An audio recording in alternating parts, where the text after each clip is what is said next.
बंदी छोड़ सतगुरु रामपाल जी परमेश्वर जी की जय हो।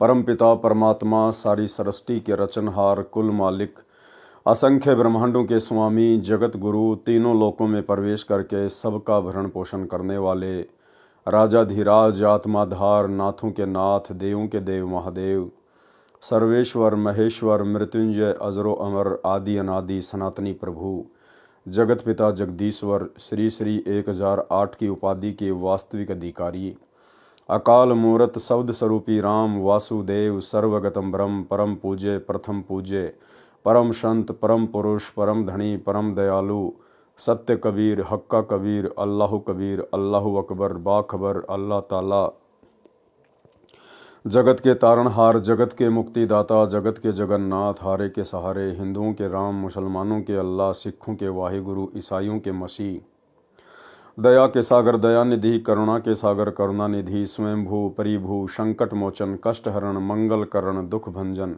अविगत कबीर निर्विकार निर्विषम परमात्मा अलय अलेख सतगुरु आदि अनादि सतगुरु असली मर्यादा पुरुषोत्तम असली राम असली कृष्ण असली घनश्याम असली मुरारी राजाओं के राजा महाराजाओं के महाराजा शहनशाहों के शहनशाह सम्राटों के सम्राट भगवानों के भगवान अल्लाहों के अल्लाह प्रभुओं के प्रभु मसीहाओं के मसीह सच्चे वाहिगुरु बाबाओं के बाबा पीरों के पीर सेठों के सेठ जगत सेठ सावड़सा सेठ सर्वगुण संपन्न अनंत कोटि कलाओं के स्वामी अनंत कोटि ब्रह्मांडों के नायक योगियों में महायोगी ध्यानियों में महाध्यानी सिद्धों में परम सिद्ध ज्ञानियों में तत्व ज्ञानी ब्रह्म ज्ञानी महाज्ञानी परम ज्ञानी सर्वश्रेष्ठ ज्ञानी विज्ञानी युवा कबीर समरथ कबीर असमवात अमित ओजा सच्चे रहनुमा करीम अल्लाह सुभान अल्लाह दुनिया के अंतिम पैगंबर 8 सितंबर 1951 से गांव धनाना जिला सोनीपत हरियाणा भारतवर्ष की पावन भूमि पे प्रकट रियल कल की भगवान श्री नारायण साकार हरि श्री बाबा साहेब शब्द स्वरूपी राम संत शिरोमणि सतगुरु रामपाल जी परमेश्वर जी के चरण कमल में साध संगति से जुड़े हुए देश विदेश से हम सभी सत्सेवक भाई बहनों का अनंत कोटि दंडवत प्रणाम। सत्साई भाई और बहनों, दया पूज्य गुरुदेव भगवान की सतगुरु रामपाल जी परमेश्वर जी की सारी सृष्टि को रचने वाले एकमात्र कल की भगवान की जिनके विशेष आशीर्वाद से शुभ आशीर्वाद से आप और हम सभी सत्सेवक भाई बहन साध संगति से जुड़कर अपनी आत्मा के कल्याणार्थ हेतु गुरुदेव के तत्व ज्ञान को आधार बनाकर दृढ़ता के साथ सतलोक की ओर मुख करके अपनी भक्ति पर लगे हुए हैं। भाई और बहनों, साध संगतियों का नसीब होना गुरुदेव भगवान की बहुत बड़ी रजा होती है। चारों युगों में केवल कलयुग की बिचली पीढ़ी में ही साध संगति गुरुदेव भगवान अपनी विशेष रजा और आशीर्वाद से शुरू करवाते हैं, क्योंकि कलयुग की बिचली पीढ़ी का यही वो समय होता है जिस समय आत्माएं गुरु को परमात्मा के रूप में हृदय और आत्मा से स्वीकार करके अपनी भक्ति को सफल कर सकती हैं। और गुरु को ही परमात्मा मानने की प्रोसीजर केवल साध संगति से ही परमात्मा हर कलयुग की बिचली पीढ़ी में शुरू करवाते हैं। आने वाले समय में तो पूरा विश्व साध संगति से जुड़ेगा। आज जो मर्यादा जो नियम गुरु के प्रति जो भाव श्रद्धा लगन निष्ठा समर्पण आप और हम सत्सेवक भाई बहनों की बन चुकी है, इसी प्रकार से पूरा विश्व गुरुदेव भगवान की भक्ति करेगा। लेकिन आप और हमारा परम सौभाग्य विशेष रजा बख्शी गुरुदेव भगवान ने कि हमें परमेश्वर ने सबसे पहले साथ संगति से जोड़ा। हमारा भी ये कर्तव्य बनता है, दायित्व बनता है कि हम इस अनमोल मौके को जो चांस युगों युगों के बाद नसीब होता है, हम इसको अब बिल्कुल भी ना गंवाएं। किसी भी ऐरे गहरे नत्थु बैरे की बातों में आकर किसी के भी गोल मटोल ज्ञान के ऊपर आकर्षित होकर हम अपना कर्म धर्म नष्ट ना करें। तो भाई और बहनों, गुरुदेव के कर कमल से लिखित पवित्र ग्रंथ कबीर सागर के सरलार्थ के ऊपर वीडियो बनाने की श्रृंखला जारी है। इसी श्रृंखला में आज हमारा ये 56 नंबर का वीडियो है। प्रत्येक वीडियो में सतगुरुदेव भगवान के आशीर्वाद से हमें कुछ न कुछ अवश्य सीखने को मिलता है, नई नई जानकारियाँ प्राप्त होती हैं, जो जानकारियाँ हमारे विश्वास को भक्ति पर दृढ़ करती हैं। तो कबीर चरित्र बोध के सारांश को लेकर वीडियो बन रहे हैं। आज उसका ये 6वां पार्ट है। आज के वीडियो में गुरुदेव भगवान ने समझाया बताया, इसमें लिखा है कि किस प्रकार से दिल्ली के बादशाह सिकंदर लोदी को जो असाध्य जलन का रोग हो गया था, जिसका उपचार समाधान कहीं से भी प्राप्त नहीं हो पा रहा था, मुसलमान धर्म के जितने भी मुल्ला मौलवी काजी थे, हिंदू धर्म के जितने भी धर्मगुरु और पंडित थे, अन्य जितने भी जंत्र मंत्र करने वाले थे, सिकंदर लोदी ने सभी से इलाज करवाया, परंतु कोई समाधान नहीं हुआ। अंत में सबने कह दिया कि ये आपके प्रारब्ध का कर्म है, आपको भोगना ही पड़ेगा। फिर कैसे गुरुदेव भगवान ने विशेष परिस्थितियां बनाई, राजा सिकंदर लोदी को आधीन किया, नम्र किया, और उसके बाद आशीर्वाद मात्र से उनका असाध्य जलन का रोग ठीक कर दिया। तो आगे का विवरण हम पूज्य गुरुदेव जी के कर कमल से लिखे हुए इस पवित्र ग्रंथ से प्राप्त करेंगे। तो आपके सामने है पवित्र ग्रंथ कबीर सागर का सरलार्थ, पेज नंबर है 544। सिकंदर लोदी बादशाह का असाध्य जलन का रोग ठीक करना। एक बार दिल्ली के बादशाह सिकंदर लोदी को जलन का रोग हो गया। जलन का रोग ऐसा होता है जैसे किसी का आग में हाथ जल जाए, उसमें पीड़ा बहुत होती है। जलन के रोग में कहीं से शरीर जला दिखाई नहीं देता, परंतु पीड़ा अत्यधिक होती है, उसको जलन का रोग कहते हैं। जब प्राणी के पाप कर्म बढ़ जाते हैं तो दवाई भी व्यर्थ हो जाती है। दिल्ली के बादशाह सिकंदर लोदी के साथ भी वही हुआ। सभी प्रकार की औषधि सेवन की, बड़े बड़े वैद्य बुला लिए और मुंह बोला इनाम रख दिया कि मुझे ठीक कर दो, जो मांगोगे वही दूंगा। दुख में व्यक्ति पता नहीं क्या क्या संकल्प कर लेता है। सर्व उपाय निष्फल हुए। उसके बाद अपने धार्मिक काजी, मुल्ला, संतों आदि सबसे अपना आध्यात्मिक इलाज करवाया, परंतु सब असफल रहा। जब हम दुखी हो जाते हैं तो हिंदू और मुसलमान नहीं रहते, फिर तो कहीं पर भी रोग कट जाए वहीं पर चले जाते हैं। वैसे तो हिंदू कहते हैं कि मुसलमान बुरे, और मुसलमान कहते हैं हिंदू बुरे, और बीमारी हो जाए तो फिर हिंदू व मुसलमान नहीं देखते। जब कष्ट आए तब तो कोई बुरा नहीं, बुरा कोई नहीं है। जो मुसलमान बुरे हैं वे बुरे हैं, और जो हिंदू बुरे हैं वे बुरे भी हैं, और दोनों में अच्छे भी हैं। हर मजहब में अच्छे और बुरे व्यक्ति होते हैं, लेकिन हम जीव हैं, हमारी कोई जाति व्यवस्था नहीं है। हमारी जीव जाति है, हमारा धर्म मानव है, परमात्मा को पाना है। हिंदू वैद्य तथा आध्यात्मिक संत भी बुलाए, स्वयं भी उनसे जाकर मिला और सबसे आशीर्वाद व जंतर मंत्र करवाए, परंतु सर्व चेष्टा निष्फल रही। किसी ने बताया कि काशी शहर में एक कबीर नाम का महापुरुष है, यदि वह कृपया कर दे तो आपका दुख निवारण अवश्य हो जाएगा। जब बादशाह सिकंदर लोदी ने सुना कि एक काशी के अंदर महापुरुष रहता है, तो उसको कुछ कुछ याद आया कि वह तो नहीं है जिसने गाय को भी जीवित कर दिया था। हजारों अंगरक्षकों सहित दिल्ली से काशी के लिए चल पड़ा। वीर सिंह बघेला काशी नरेश पहले ही कबीर साहिब की महिमा और ज्ञान सुनकर कबीर साहिब के शिष्य हो चुके थे और पूर्ण रूप से अपने गुरुदेव में आस्था रखते थे। उनको कबीर साहिब की महिमा का ज्ञान था, क्योंकि कबीर परमेश्वर वहां पर बहुत लीलाएं कर चुके थे। जब सिकंदर लोदी बनारस गया तथा वीर सिंह से कहा कि वीर सिंह मैं बहुत दुखी हो गया हूं, अब तो आत्महत्या ही शेष रह गई है। यहाँ पर कोई कबीर नाम का संत है, आप जानते होंगे कि वह कैसा है। इतनी बात सिकंदर बादशाह के मुख से सुनी थी। काशी नरेश वीर सिंह की आंखों में पानी भर आया और कहा कि अब आप ठीक स्थान पर आ गए हैं, अब आपके दुख का अंत हो जाएगा। बादशाह सिकंदर ने पूछा कि ऐसी क्या बात है। वीर सिंह ने कहा कि वह कबीर जी स्वयं परमात्मा आए हुए हैं, परमेश्वर स्वरूप हैं। यदि उनकी दया दृष्टि हो गई तो आपका रोग ठीक हो जाएगा। राजा सिकंदर ने कहा कि जल्दी बुला दो। काशी नरेश वीर सिंह देव बघेल ने विनम्रता से प्रार्थना की कि आपकी आज्ञा शिरोधार्य है, आदेश भिजवा देता हूं, लेकिन ऐसा सुना है कि संतों को बुलाया नहीं करते। यदि वे आ भी गए और रजा नहीं बख्शी तो भी आने का कोई लाभ नहीं। बाकी आपकी इच्छा। सिकंदर ने कहा कि ठीक है, मैं स्वयं ही चलता हूं, इतनी दूर आ गया हूं, वहां पर भी अवश्य चलूंगा। शाम का समय हो गया था। वीर सिंह को पता था कि इस समय साहिब कबीर जी अपने औपचारिक गुरुदेव स्वामी रामानंद जी के आश्रम में ही होते हैं। यह समय परमेश्वर कबीर जी का वहां मिलने का है। वीर देव सिंह बघेल, काशी नरेश तथा सिकंदर लोदी दिल्ली के बादशाह दोनों स्वामी रामानंद जी के आश्रम के सामने खड़े हो गए। वहां जाकर पता चला कि कबीर साहिब अभी नहीं आए हैं, आने ही वाले हैं। वीर सिंह अंदर नहीं गए, बाहर सेवक खड़ा था, उससे ही पूछा। सिकंदर ने कहा कि तब तक आश्रम में विश्राम कर लेते हैं। राजा वीर सिंह ने स्वामी रामानंद जी के द्वारपाल सेवक से कहा कि रामानंद जी से प्रार्थना करो कि दिल्ली के बादशाह सिकंदर लोदी आपके दर्शन भी करना चाहते हैं और साहिब कबीर का इंतजार भी आपके आश्रम में ही करना चाहते हैं। सेवक ने अंदर जाकर रामानंद जी को बताया कि दिल्ली के बादशाह सिकंदर लोदी आए हैं। रामानंद जी मुसलमानों से घृणा करते थे। रामानंद जी ने कहा कि मैं इन मलेच्छों मुसलमानों की शक्ल भी नहीं देखता।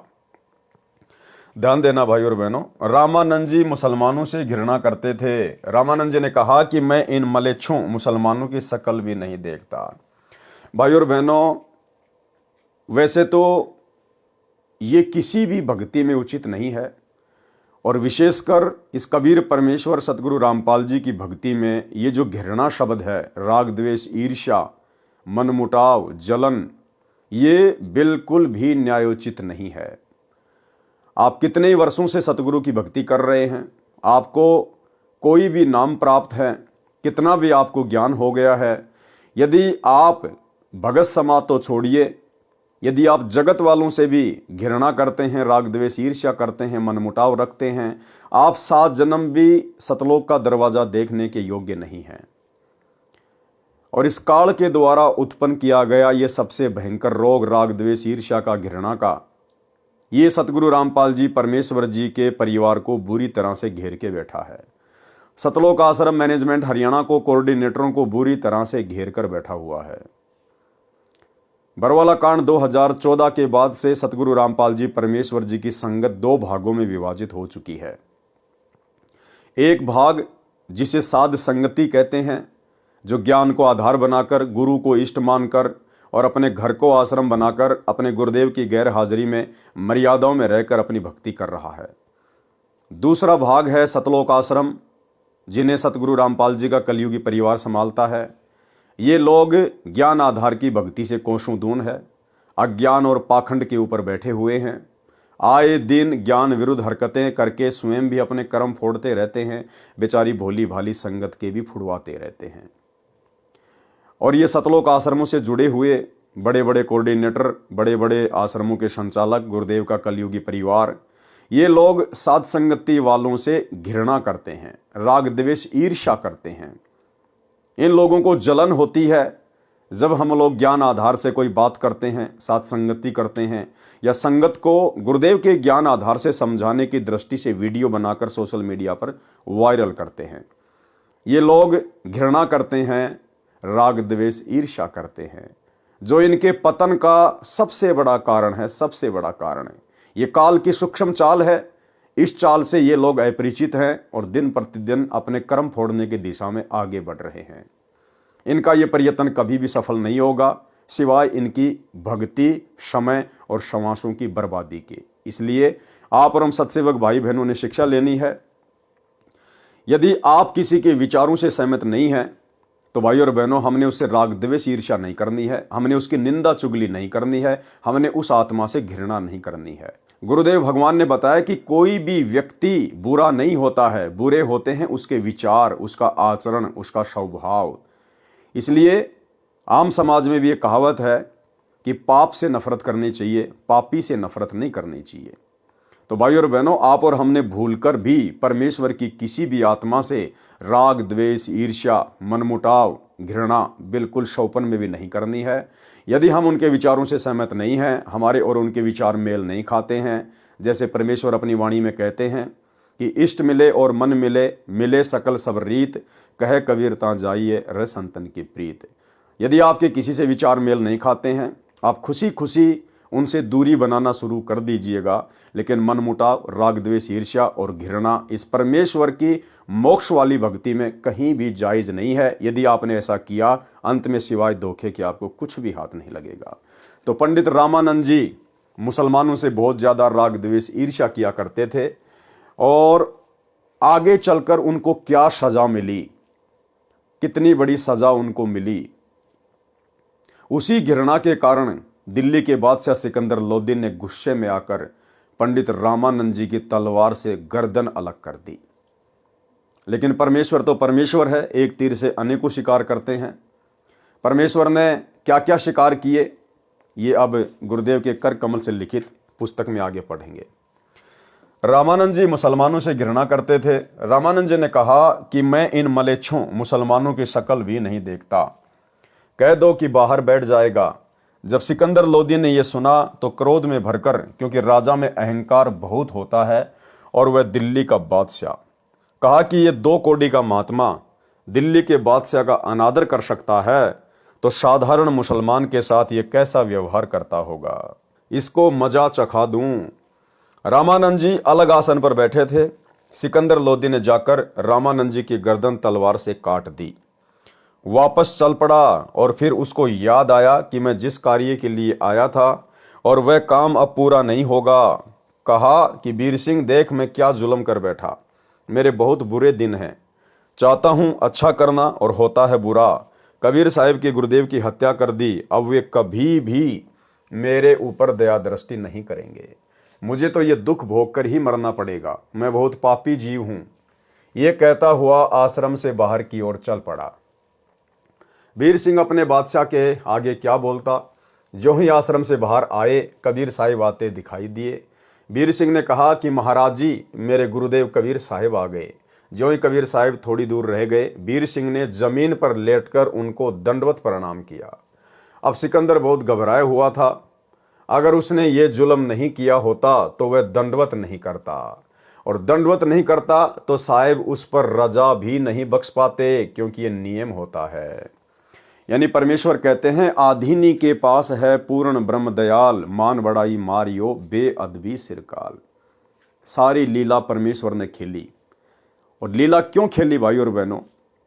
सिर्फ और सिर्फ वर्तमान में आप और हम बिचली पीढ़ी वाले भक्तों को शिक्षा देने के लिए कि जब तक आप अपने गुरुदेव के प्रति और आम समाज के प्रति इतने आधीन भाव से नहीं हो जाएंगे, तब तक आपको परमेश्वर की प्राप्ति नहीं हो सकती। मालिक वो रजा नहीं करेगा जिस रजा के लिए वे धरती पर प्रकट हैं।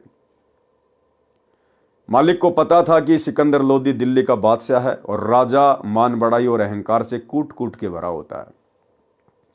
और संतों से यदि आपने कोई राहत प्राप्त करनी है, संतों से कोई समाधान प्राप्त करना है, तो आपने संतों के आगे झुकना पड़ेगा, आपने विनम्र होना पड़ेगा, अधीन होना पड़ेगा।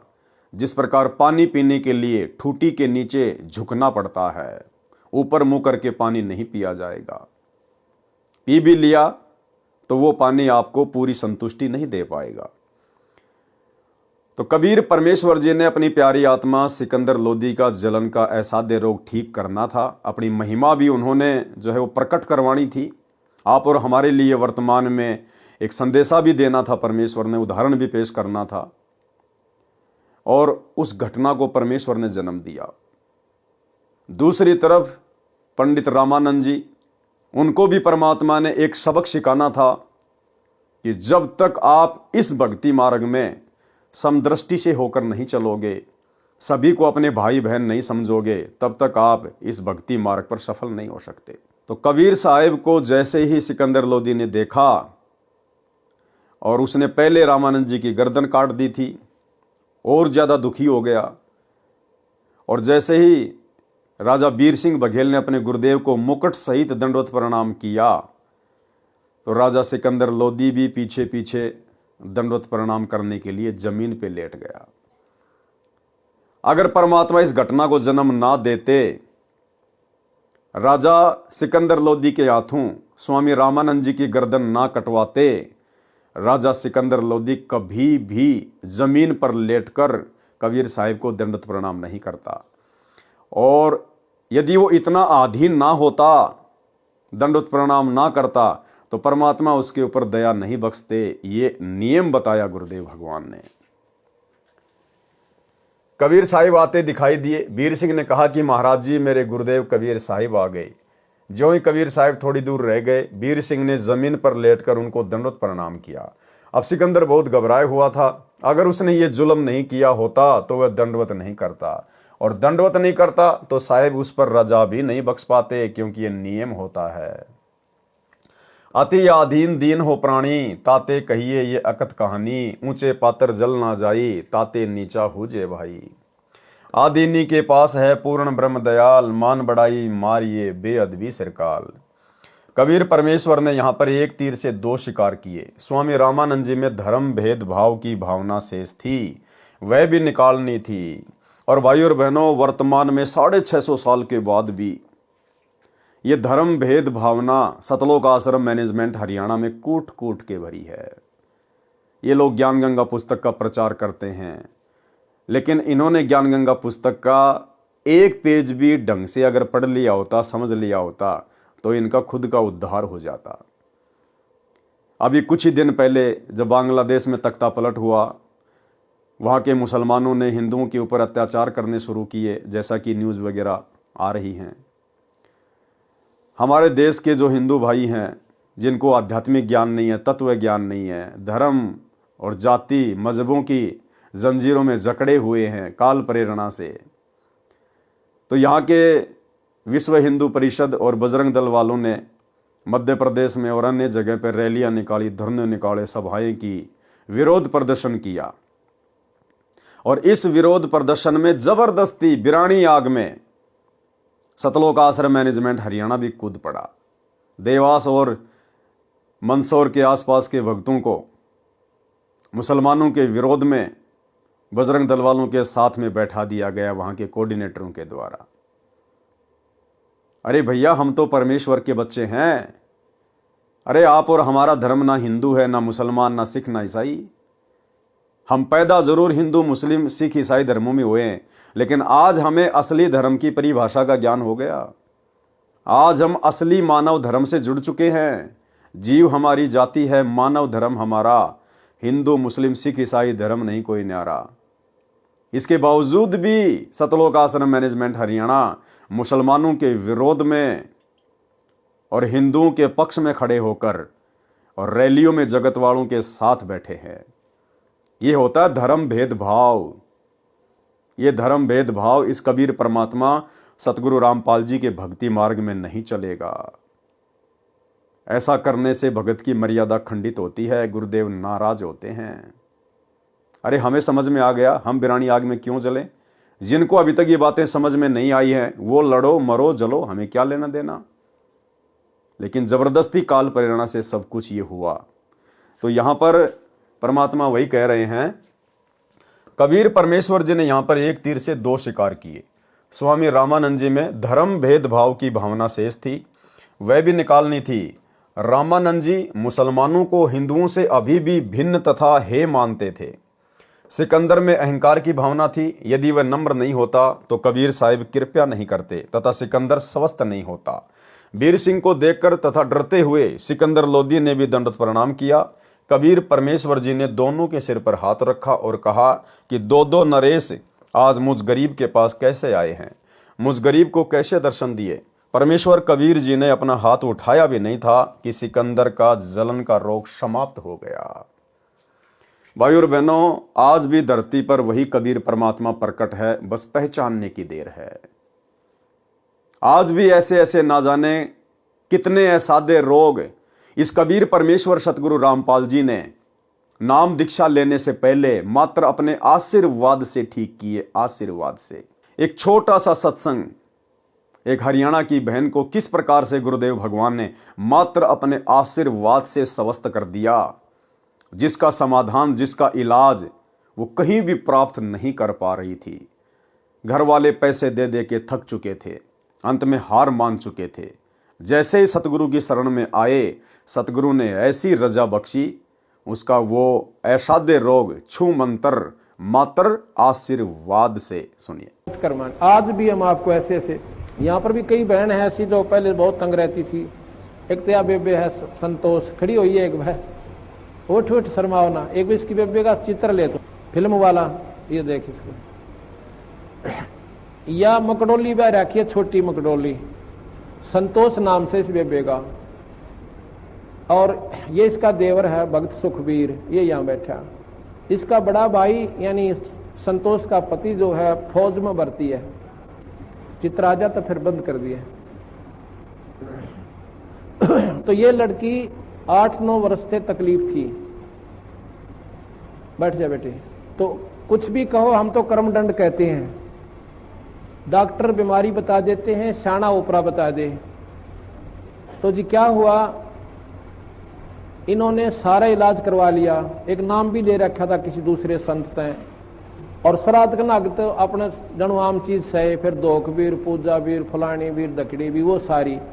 आखिर में कौन सा मेरठ में था, कहां से इलाज चल रहा था इनका, यूपी में, सहारनपुर से, और कहते हैं सहारनपुर से इलाज चल रहा था इस लड़की का।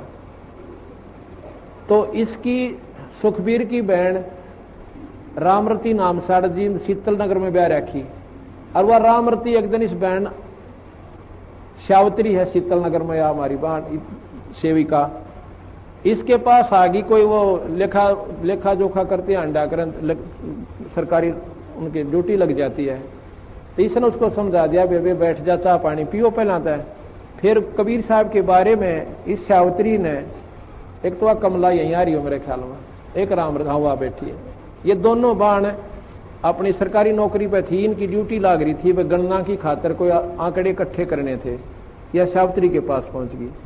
इसने पहला दिन तक चाह पानी पियाई, बेबे तुम बैठ जाओ, फिर पाछे की लिखा लिखाई करियो। फिर ये चित्र देखे कबीर साहब के, ये पूछने लगी। इसने सारी महिमा बताई, बंदी छोड़ गई। रामरती ने अरे नाम ले लिया कमला ने। रामरती ने फिर अपने भाई जगवीर को बता, जगवीर नाम से कि भाई तो कितना ले जा, मेरी भाभी ने एक बार महाराज यहाँ करा ले। जगवीर ने बोला, बेबे इब तो इलाज करवा रखा वहां से, और वहीं दिखाऊंगा। इन्हें बोली रे इलाज करवा रखा, कि ने दुख पा रही है, 19-21 का इसका आराम नहीं, तो एक बार ले आ। तो हम गए हुए थे उस समय चंडीगढ़ एक पार्ट, या Gulab Singh DC deputy commissioner जो होते थे ना, डिप्टी कमिश्नर गुलाब सिंह, वो डायरेक्टर थे वहां पर लोकल बॉडीज के चंडीगढ़। वो हमारे सेवक हैं, उन्होंने नाम ले रखा है, बड़ी पुण्यात्मा है। अगर उसका उदाहरण आप देख लो, निशा देवता इंसान हमने नहीं देखा, इतनी नम्र आत्मा, कोई उसमें छल कपट नहीं। तो वहां हम पाठ करने गए जी। हमने आना था 12 तारीख को, हम आए 13 तारीख को, लेट हो गए थोड़े। तो इन्होंने पता था कि 12 न महाराज जी ने आना है कुटिया में, तो ये 11 शाम ने पहुंच गए, और या बेहोश पड़ी उड़े या संतोष। हम 12 ना, या 12 ने भी मेरे, जगवीर भी मेरे इसके साथ, वो फौज में है। वहां पर हाल बने था हमारा एक सत्संग का। हम 13 न पहुंचे इस समय, अगस्त का महीना। तो न्यू बोले जी एक बेबे आ रही है, बहुत घनी बीमार से। बाबा बीमार का के मतलब, हमारे दौरान को डॉक्टर ना वैद नहीं, ये भी ये बीमार है, बीमार आने लागे को अच्छे ढंग का नाम लेने आता नहीं। अपने मन में संकल्प कर रहा मैं। इतने में इसको कुटिया मत ठाक है, वो जगबीर एक दिन और पकड़ के मेरे पास ले आया, और मैं बाहर बैठा था, ऐसे छां आई हुई थी शाम के समय हाल के अंदर। इनको जब पकड़ के वो ले आए, आप विचार कीजिए, सत्कर मानिए, जो ही मेरे पास लाके या संतोष बिठाई, और जगबीर को पूछना ये बात इसके पति से, न्यू अर्जू सिर जोड़ रखा, इसकी हालत न्यू नाड़ टेढ़ी हो रही छोरी की। खाट के पास बिठाई, जैसे हम स्वाभाविक वैसे हाथ रखते हैं, बेबे ठीक हो जाएगी बेटी, माड़ा मन ना करे, सब करेंगे, बंदी छोड़। मैंने ऐसे हाथ ऊपर से हटाया भी नहीं था, इतना में यह लड़की न्यू बैठ गई कि जानू इसका कुछ भी कोई ना। बोल सतगुरुदेव, बंदी छोड़ कबीर साहेब। वो बोला जा बेटी सेवा करवा। वहां पर सेवा चल रही थी, सेवक थे, मिस्त्री थे, उनकी रोटी बनानी थी। छोरी ने डट कर रोटी बनवाई, सारा काम करवाया। अगले दिन सारा काम करवाया। अगले दिन ये दिन के 11 बजे नाम लेकर और जब घर न आए, फिर हमने कहा एक पाठ करवाओ बंदी छोड़ की वाणी का, ये धर्म का काम हो से। तो जिस दिन ये पाठ प्रकाश हुआ इनका, मैं जाता हूं पिछले दिन, जिस दिन पाठ प्रकाश हुआ इसका फिर गड़बड़ होगी एक बवाई, और या दर्द पड़ी और गिर के आप बोला। मैं गया जो बताई ना सुखबीर नरेंद्र की मार ने, और सारे पड़ोसी उड़ोसी वो सारी इकट्ठी होगी। अब के बोल रहे हैं वो पेतरिन के, एक तो बूढ़ा मर रहा था, ताऊ है दादा, अरे एक उसका लड़का छोटा सा उम्र का 12, 13, 14 साल की उम्र का, वो मर रहा है। और जब पहला न्यो क्या करता, तुमने खोऊंगा धरती पर तय, थारा न्यो कर दूंगा, थारा नाश करूंगा, मेरा हक दे दो फलान। उस दिन वो के बोलिया, मैं तने नाटू था निर्भाग, तुम आज ना ले चला, बड़ा बुढ़ा आदमी मरवा दिया तने। जो बोला तू आज ना ले चला, मैं नाटू था, उनके महाराज जी का नाम ले लिया ही, मारी उड़ा पार बसावक हो ना। अन्य बोला तो अब आई आज तो हम थारा आगे गलती तय, आज पाछा हम तो बड़ा को नहीं। पर ने बोला जावांगे कि थारी रोखाड़ करया करांगे खेता में। जब बोल सतगुरु दे, इनका पेटा भरनता ही बंदी छोड़ने ने दिखा था ना, कड़ा बढ़न दे वो नाड़े, अगर इनका यकीन ना होगा तो उस दिन के बाद 2 साल तो ऊपर हो गए इस लड़की ने बंदी छोड़ की कृपा, तो इसका सोच शरीर से। बोल सतगुरुदेव। तो भाई और बहनों, आज भी वही कबीर परमात्मा सतलोक का शहंशाह 8 सितंबर 1951 से सतगुरु रामपाल जी के रूप में धरती पे प्रकट है, बस पहचानने की देर है। मुझ गरीब को कैसे दर्शन दिए? परमेश्वर कबीर जी ने अपना हाथ उठाया भी नहीं था कि सिकंदर का जलन का रोग समाप्त हो गया। सिकंदर लोदी की आंखों में पानी आ गया। संत के सामने ये मन भाग जाता है और यह आत्मा ऊपर आ जाती है, क्योंकि परमात्मा आत्मा का साथी है। अंतर्यामी एक तुम, आत्म के आधार, आत्मा का आधार कबीर भगवान है। स्वामी रामानंद जी को जीवित करना। सिकंदर लोदी ने पैर पकड़कर छोड़े नहीं और रोता ही रहा। परमेश्वर जानी जान होते हुए भी कबीर साहिब ने सिकंदर लोदी दिल्ली के बादशाह से पूछा, क्या बात है? सिकंदर ने कहा कि दाता, मैंने घोर अपराध कर दिया, आप मुझे क्षमा नहीं कर सकते। जिस काम के लिए मैं आया था वह ऐसादे रोग तो आपके स्पर्श मात्र से ठीक हो गया, इस पापी को क्षमा कर दो। कबीर साहिब ने कहा, क्षमा कर दिया, ये तो बता कि क्या हुआ? सिकंदर ने कहा कि आप क्षमा कर ही नहीं सकते, मैंने ऐसा पाप किया है। कबीर साहिब ने कहा कि क्षमा कर दिया। सिकंदर ने फिर कहा कि सच में माफ कर दिया। कबीर साहिब ने कहा कि हाँ, माफ कर दिया। अब बता क्या कष्ट है? सिकंदर ने कहा कि दाता, मुझ पापी ने गुस्से में आकर आपके गुरुदेव का सिर कलम कर दिया, और फिर सारी कहानी बताई। कबीर साहिब बोले, कोई बात नहीं, जो हुआ प्रभु इच्छा से हुआ है। आप स्वामी रामानंद जी का अंतिम संस्कार करवा कर जाना, नहीं तो आप निंदा के पात्र बनोगे। परमेश्वर कबीर साहिब जी नाराज नहीं हुए। सिकंदर लोदी ने वीर सिंह के मुख की ओर देखा और कहा कि वीर सिंह, ये तो वास्तव में भगवान है। देखिए, मैंने गुरुदेव का सिर काट दिया और कबीर जी को क्रोध भी नहीं आया। वीर सिंह चुप रहा और साथ साथ हो लिया और मन ही मन में सोचता है कि अभी क्या है, अभी तो और देखना, ये तो शुरुआत है। कबीर परमेश्वर जी द्वारा शिष्यों की परीक्षा लेना, यानी 650 साल पहले परमेश्वर के 64 लाख शिष्य हो गए थे, और 64 के 64 लाख शिष्य केवल चमत्कारों को देखकर अद्वितीय आध्यात्मिक लाभ प्राप्त करके, ना कि ज्ञान को आधार बनाकर जुड़े हुए थे। और जो व्यक्ति भक्ति मार्ग पर ज्ञान को आधार बना के नहीं जुड़ता है, भक्ति नहीं करता है, वो अवश्य गलती करता है, क्योंकि ये भक्ति मार्ग है, ये ज्ञान मार्ग है। तो 64 के 64 लाख शिष्य परमेश्वर की एक परीक्षा में फेल हो गए। क्या थी वो परीक्षा? देखिए, कबीर परमेश्वर जी द्वारा शिष्यों की परीक्षा लेना। बंदी छोड़ कबीर परमेश्वर जी द्वारा अनेकों अनहोनी लीला करने से प्रभावित होकर 64 लाख शिष्य बने थे। परमेश्वर तो भूत भविष्य तथा वर्तमान की जानते हैं। उनको पता था कि ये सब चमत्कार देखकर तथा इनको मेरे आशीर्वाद से हुए भौतिक लाभों के कारण मेरी जय जयकार कर रहे हैं। इनको मुझ पर विश्वास नहीं है कि मैं परमात्मा हूँ, परंतु देखा देखी कहते अवश्य हैं कि कबीर साहिब जी हमारे सदगुरु जी तो स्वयं परमात्मा आए हैं, अपने लाभ भी बताते हैं। कबीर गुरु मानुष कर जानते, ते नर कहिए अंध, ओवें दुखी संसार में आगे यम के फंद। कबीर गुरु को मानुष जो गिने और चरणामृत को पान, ते नर नरक में जाएंगे युग युग बने समान। भाई और बहनों, आदरणीय गरीबदास जी महाराज जी ने ये वाणियाँ खाली टाइम पास के लिए नहीं लिखी हैं, मनोरंजन के लिए नहीं लिखी हैं। आदरणीय गरीबदास जी आप और हम पिछली पीढ़ी वाले भक्तों को आगाह करना चाहते हैं कि नालायकों, पिछली पीढ़ी में जब वो 5505 वाला समय आएगा, उस समय मेरा सतगुरु कबीर परमात्मा जो मुझे छुड़ानी के खेतों में आके मिला था जिंदा बाबा के रूप में, वही मेरा सतगुरु आगे चलकर दिल्ली मंडल में आएगा। सतगुरु दिल्ली मंडल आईसी, सूती धरनी सुम जगाईसी। तो आज दिल्ली मंडल में कौन आए हैं? सतगुरु रामपाल जी। तो सतगुरु रामपाल जी कौन हुए? गरीबदास जी के सतगुरु। और गरीबदास जी के सतगुरु कौन थे? खुद कबीर भगवान। तो कौन हुए सतगुरु रामपाल जी? खुद कबीर परमात्मा। क्योंकि गरीबदास जी ने अपने सतगुरु के विषय में अपने सदग्रंथ साहिब में असुर निकंदन रमैणी में लिखा है, जो हम रोज पाठ करते हैं दोपहर को, कि सतगुरु दिल्ली मंडल आईसी और सूती धरनी सुम जगाईसी। कि सतगुरु दिल्ली मंडल में आईसी यानी आएगा, और सूती धरनी सुम जगाईसी यानी आध्यात्मिक अज्ञानता में जो लोग सोए हुए हैं, जो दान धर्म नहीं करते, कंजूस हो चुके हैं, उनको आके जगाएगा। तो सतगुरु कौन हुए? गरीबदास जी के सतगुरु स्वयं कबीर परमात्मा आज सतगुरु रामपाल जी के रूप में धरती पे प्रकट हैं। आप और हम इनको पहचानने में देरी ना करें।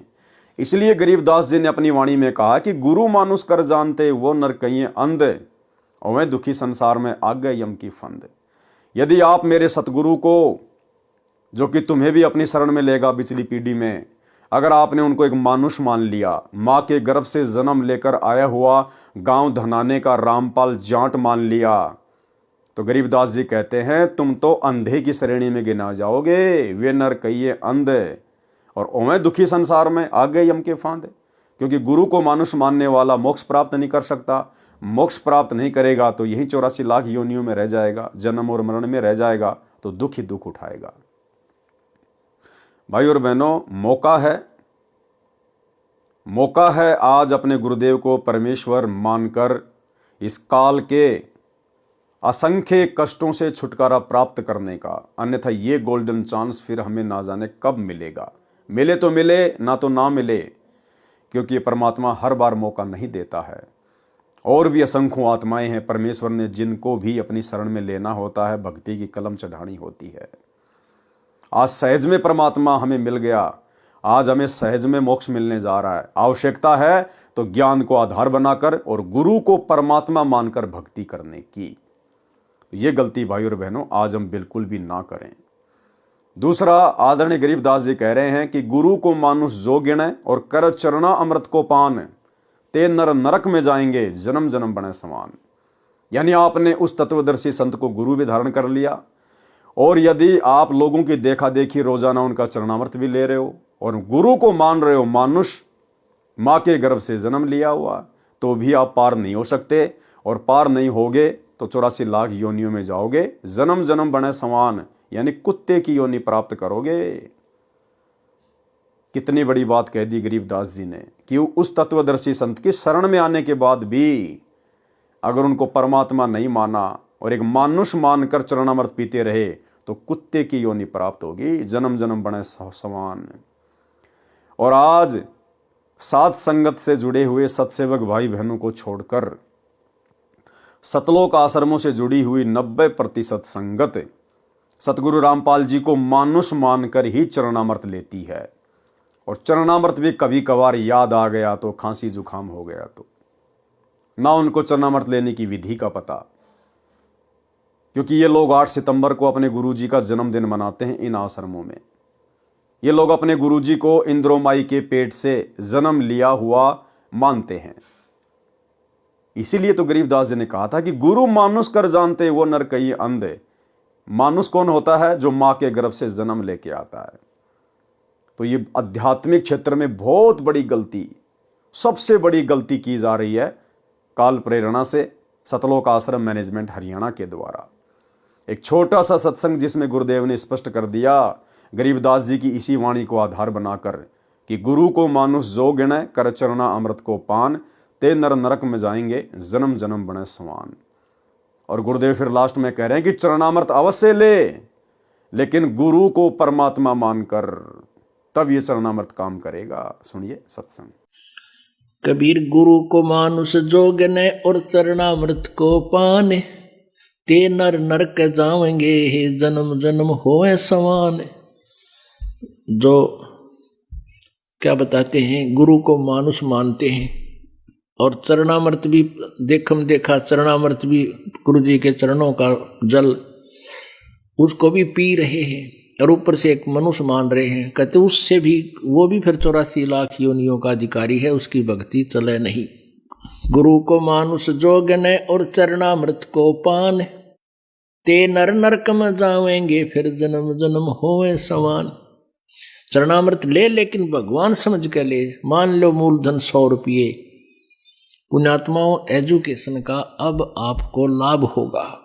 तो भाई और बहनों, सौभाग्य आप और हमारा जो गुरुदेव ने हमें साथ संगति से जोड़कर, इस यथार्थ 13वें पंथ से जोड़कर आप और हमें पहले ही हर बातों से परिचित करवा दिया। और आज आप और हमारे भाव हमारे गुरुदेव में परमेश्वर से भी असंख्य गुणा बढ़कर हो गए हैं, क्योंकि हमें पता चल गया कि गुरु के अलावा दूसरा कोई परमेश्वर है ही नहीं और कोई कबीर भगवान है ही नहीं। यदि सतलोक में भी कोई कबीर भगवान बैठा है तेजोमय रूप में, तो हमारे गुरुदेव भगवान हैं जो अपने एक रूप में वहां पर बैठे हुए हैं। कबीर गुरु मानुष कर जानते, ते नर कहिए अंध, ओए दुखी संसार में आ गए यम के फंद। कबीर गुरु को मानुष जो गिने और चरना अमृत को पान, ते नर नरक में जाएंगे जुग जुग होवे समान। एक वेश्या थी जो काशी में बहुत बदनाम थी। एक दिन उसे रात्रि के समय अपने घर की छत पर बैठी को कबीर परमेश्वर जी का सत्संग सुनने को मिला, जो उसके मकान से कुछ ही दूरी पर किसी के घर पर किया गया था। सत्संग वचनों से प्रभावित होकर वह कांपने लगी। विचार किया कि मैंने तो अपना अनमोल जीवन व्यर्थ कर दिया। बदनाम होकर जो धन संग्रह किया है वह यहीं रह जाएगा। इस धन को संग्रह करने में जो पाप किए हैं ये मेरे साथ जाएंगे, क्योंकि सत्संग में यही विचार बताए गए थे। वह बहन घर से निकलकर सत्संग स्थल पर गई। सतगुरुदेव कबीर जी से अपना परिचय बताया तथा कहा कि मैंने जीवन में प्रथम बार ऐसा ज्ञान सुना है। मैं अपना कल्याण कराना चाहती हूँ। क्या मेरा कल्याण भी संभव है गुरुदेव? क्या मेरे जैसी पतित का भी उद्धार हो सकता है? इस जीवन से तो मैं मरना उचित समझती हूँ। मुझे ज्ञान नहीं था कि मैं मनुष्य जीवन के मूल उद्देश्य को छोड़कर नीच कर्म में लिप्त थी। उस लड़की की दास्तां सुनकर परमेश्वर कबीर जी ने कहा कि बेटी, कपड़ा मैला है तो साबुन पानी से धोने से साफ हो जाता है। जब तक प्राणी सत्संग रूपी साबुन पानी के संपर्क में नहीं आता तो उसके पापक्रम रूपी मैल साफ नहीं होते। सांसारिक कार्यों में तथा आपराधिक कर्मों से आत्मा मलिन हो जाती है। जैसे वस्त्र पहनते हैं तो मैले हो जाते हैं, उनको प्रतिदिन साबुन तथा पानी से धोया जाता है तो मैल प्रतिदिन साफ हो जाता है, वस्त्र उज्जवल रहता है। इसी प्रकार आपराधिक कार्य त्याग कर करने योग्य सांसारिक कार्य करने में भी पाप होता है। जैसे पृथ्वी पर चलते हैं तो जीव जंतु मरते हैं, भोजन पकाते हैं तो अग्नि में जीव मरते हैं, मजदूरी करते हैं, खेती करते हैं, उनमें भी जीव मरते हैं, खाना खाते हैं, पानी पीते हैं, श्वास लेते हैं, इनमें भी जीव मरते हैं। जो शास्त्र विधि अनुसार साधना नहीं करते तथा आपराधिक कार्य भी करते हैं, उनके पाप कर्म संचित होते रहते हैं। जो आपराधिक कर्म त्याग कर शास्त्र विधि अनुसार साधना करते हैं तो उनके पाप प्रतिदिन वस्त्र के मैल की तरह नष्ट होते रहते हैं। आप दीक्षा लो तथा पाप कर्म त्याग कर मर्यादा में रहकर साधना करो, कल्याण अवश्य होगा। बहन ने प्रश्न किया कि हे प्रभु, जो मेरे आज तक पाप संचित हो चुके हैं उनको कैसे नष्ट किया जाएगा? परमेश्वर कबीर जी ने कहा कि हे बेटी, जब ही सतनाम हृदय धरो, भयो पाप को नाश, जैसे चिनगी अग्नि की पड़े पुराने घास। भावार्थ, परमेश्वर कबीर जी ने कहा कि मेरे पास साधना का सत्य मंत्र है, उसको दीक्षा में देता हूं। साधक श्रद्धा के साथ मर्यादा में रहकर भक्ति करता है तो उसके सब पाप कर्म ऐसे जलकर नष्ट हो जाते हैं जैसे पुराने सूखे हजारों मण घास में अग्नि की चिंगारी लगने से सर्व घास जलकर भस्म राख हो जाता है। फिर पवन चलती है तो उड़ जाता है, वह स्थान भी साफ हो जाता है। गरीब जैसे सूरज के आगे बदरा, ऐसे कर्म छयारे, प्रेम की पवन करे चितमंजन, झिलके तेज नयारे। भावार्थ, कबीर परमेश्वर जी ने संत गरीबदास जी को भी यही ज्ञान बताया था। वही ज्ञान उस गणिका बेटी को बताया कि जैसे सूर्य के सामने बादल छा जाते हैं तो सूर्य का प्रकाश दिखाई नहीं देता, जब तेज हवा चलती है तो बादल बिखर जाते हैं, सूरज का प्रकाश स्पष्ट दिखाई देता है। इसी प्रकार आत्मा तथा परमात्मा के बीच में पाप कर्मों की छाया हो जाती है। सतगुरु से दीक्षा लेकर श्रद्धा प्रेम से साधना करने से प्रभु में प्रेम उत्पन्न होता, आंखों से आंसू गिरने लगेंगे, उस प्रेम रूपी पवन से पाप कर्म नष्ट हो जाएंगे, आत्मा को परमात्मा का दर्शन होगा। इस प्रकार घोर से घोर अपराधी भी सतगुरु शरण में आने से सत्य साधना करके मोक्ष को प्राप्त हो जाता है। उस बहन ने उसी समय परमेश्वर कबीर जी के चरणों में गिरकर दीक्षा की भीख मांगी। दयालु सतगुरु जी ने उस जीव पर दया की, दीक्षा देकर कृतार्थ किया। उस लड़की ने अपना सर्व धन सतगुरु के आगे रख दिया। देखो भाई और बहनों, ध्यान दो, जब गणिका बहन ने परमात्मा से दीक्षा प्राप्त की, दीक्षा प्राप्त करने के बाद उस गणिका बहन ने जो भी उल्टे सीधे कुकर्म करके, वैश्यावर्ती का धंधा करके जो धन कमाया था, वो सारा का सारा धन उसने अपने गुरुदेव के चरणों में समर्पित कर दिया। और गुरुदेव भगवान ने कहा कि बेटा, ये जितना भी धन है इसको तू भंडारे में लगा दे, ये धर्म के कार्य में लगा दे, और आज के बाद मेहनत मजदूरी करके अपना जीवन निर्वाह कर। तो भाई और बहनों, आज भी वही बात है, आज भी वही भगवान है, वही नियम मर्यादा है, वही भक्ति मार्ग है। यदि सतगुरु की शरण में आने से पहले आपने किसी भी अनैतिक कार्य से धन संग्रह किया है, और यदि वो धन आपके पास में है, तो वो धन आपने अपने गुरुदेव के चरणों में समर्पित कर देना चाहिए। गुरुदेव की गैर हाजिरी में किसी भगत को समर्पित नहीं करना चाहिए। भगत को समर्पित करने से पाप नहीं कटेगा। जैसे वर्तमान में गुरुदेव भगवान की गैर हाजिरी में उनके कलयुगी बेटा बेटी, भाई बंधु, रिश्तेदार, कोऑर्डिनेटर, इन लोगों के द्वारा संगत से जो धन लिया जाता है ज्योति पाठ और दान के रूप में, आज वो धन संगत के उल्टे कर्म फोड़ रहा है। क्योंकि गुरुदेव का परिवार, ये कोऑर्डिनेटर सब के सब कुपात्र हैं, ये दान धर्म लेने के अधिकारी नहीं है। संगत भी नादान है, गुरुदेव के ज्ञान को आधार बना नहीं पा रही, और इन लोगों को धन देकर, दान देकर उल्टा पाप का भागी बन रही है। और वे कुपात्र उस दान का उन्हीं की आंखों के सामने दुरुपयोग कर रहे हैं, स्टेडियम बनाकर, राजनीति में लगाकर, गुंडों की सीबीआई जांच में लगाकर, आरक्षणों में चंदे के रूप में देकर, आश्रम में हॉस्पिटल वगैरह खोलकर, अपने समाज के लिए झूठा भाईचारा निभाने के लिए, धनाना गांव वालों के लिए फ्री में बसें चलाना, फ्री में एम्बुलेंस चलाना, गांव वालों के लिए भक्तों को मजदूर बनाकर भक्तों के ही ज्योति पाठ और दान के पैसे से रोडों की मरम्मत करना, सतलोक आश्रमों में दुनिया भर का आडंबर और पाखंड शुरू कर देना। इसलिए धन केवल अपने गुरुदेव के चरणों में ही समर्पित करना चाहिए। विशेषकर दान, ज्योति पाठ का पैसा, 10वें अंश का पैसा अपने गुरुदेव के चरणों में ही समर्पित करना चाहिए। तो यदि आप भाई बहनों ने नाम उपदेश लेने से पहले किसी भी प्रकार के अनैतिक कार्य से धन संग्रह किया हुआ है, आपने वो धन अपने गुरुदेव को निमित्त कर देना चाहिए और अपनी नेक नीति और ईमानदारी की कमाई से अपना आगे का भक्ति वाला जीवन शुरू करना चाहिए। उस लड़की ने अपना सारा धन सतगुरु के आगे रख दिया। सतगुरु जी ने कहा कि बेटी, मजदूरी करके निर्वाह कर, ये धन भंडारा करके धर्म में खर्च कर दे। सतगुरु कबीर जी की आज्ञा से धर्म भंडारा किया और सच्ची श्रद्धा से भक्ति करने लगी। अधिक से अधिक समय सत्संग सुनने में तथा सतगुरु जी की सेवा तथा दर्शन करने में व्यतीत करने लगी। जैसे जवर के उतर जाने के पश्चात व्यक्ति स्वस्थ हो जाता है तो पहले से अधिक भोजन खाता है। जवर के कारण भूख नहीं लगती थी, परंतु जवर उतर जाने के पश्चात स्वस्थ व्यक्ति दिन में कई कई बार भोजन खाता है। इसी प्रकार उस भूखी आत्मा को सत्संग सुनने तथा सतगुरु के दर्शन करने की अत्यधिक भूख लगती है। वही दशा उस बहन की हो गई थी। सतगुरु कबीर जी के शिष्य विवेकहीन थे। वे केवल लाभ मिलने के कारण ही सत्संग में आते थे, ज्ञान पर अमल नहीं करते थे। क्या कह रहे हैं परमात्मा कि 650 साल पहले सतगुरु कबीर जी के जो भगत थे, अनुयायी थे, वो विवेकहीन थे। उनको बहुत सारे लाभ मिले, इसलिए वो भक्ति पर जुड़े हुए थे, बाकी ज्ञान को आधार किसी ने नहीं बनाया हुआ था।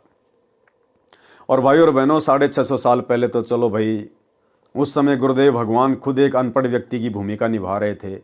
शास्त्रों से हमारे को ये प्रमाण नहीं दिखा पा रहे थे। वो ठीक का समय भी नहीं था। परमात्मा ने आत्माओं को पूर्ण मोक्ष भी प्राप्त नहीं करवाना था। ये वर्तमान का समय गुरुदेव ने निश्चित किया हुआ था।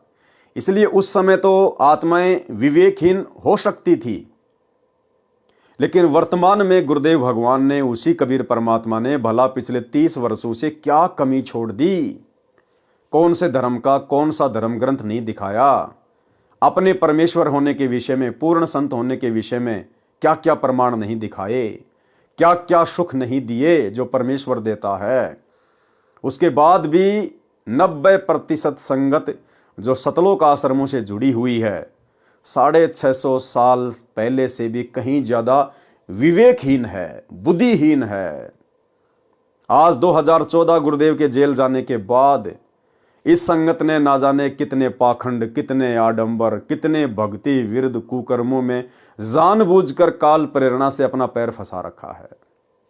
इनके कुकर्म दास आपको हर बार गिनाता रहता है। भाई और बहनों, आप और हमारा सौभाग्य जो गुरुदेव ने आप और हमारे ऊपर ज्ञान की दया बख्शी। आप और हम भाई बहन गुरुदेव के जेल जाने के बाद इस परीक्षा के समय में सतलोक आश्रम मैनेजमेंट हरियाणा अर्थात काल एजेंटों के झांसे में नहीं आए और गुरु को अपना इष्ट मानकर घर को ही आश्रम बनाकर और ज्ञान को आधार बनाकर अपनी भक्ति सफल करने में लगे हुए हैं। सतगुरु कबीर जी के शिष्य विवेकहीन थे। वे केवल लाभ मिलने के कारण ही सत्संग में आते थे, ज्ञान पर अमल नहीं करते थे। वे एक दूसरे से कहते थे कि यह बदनाम औरत सत्संग में आने लगी है, शहर में गुरु जी की निंदा हो रही है, लोग कह रहे हैं कि यह कैसा गुरु है जो वैश्या को अपने पास बैठाता है, अपने चरण चंपी कर रहा है, एक दिन सब सामने आ जाएगा। कबीर के मन में दोष आ गया है। संगत वाले उस लड़की को धमकाने लगे कि तू सत्संग में मत आया कर, तेरे कारण गुरुजी बदनाम हो रहे हैं। यह वचन सुनकर वह बहन जोर जोर से रोने लगी। बात सतगुरु कबीर जी तक पहुंची। कारण पूछा तो लड़की ने बताया कि हे प्रभु, मैं कहां जाऊं, मेरा क्या होगा। बताया कि कुछ भाई बहन सत्संगी ऐसे ऐसे कह रहे हैं। कबीर जी ने कहा कि बेटी, आप सत्संग में आना बंद ना करना, कहने वालों को कहने दे। कबीर जी सत्संग वचनों के द्वारा उन मूर्ख शिष्यों को समझाते थे, परंतु वे ज्ञान को महत्व नहीं देते थे, अपनी बुद्धि से ही काम ले रहे थे। परमेश्वर कबीर जी सत्संग में बताते थे कि कुष्ठी होवे संत बंदगी कीजिए, हो वैश्या के विश्वास चरण चित दीजिए। भाई और बहनों, कबीर परमात्मा तो अंतर्यामी हैं। उनको तो पता था कि कौन कौन वो भगत हैं, आश्रम कमेटी के कौन कौन वो लोग हैं जो इस बेटी को इस प्रकार से व्यंग कसते हैं, इसको सत्संग में आने से मना करते हैं, धमकाते हैं। लेकिन ये परमात्मा किसी को भी पर्सनल व्यक्तिगत तौर पर शिक्षा नहीं देता है। जो पूर्ण संत होता है वो सार्वजनिक तौर पर सत्संगों के माध्यम से ही समझाने का प्रयास करता है।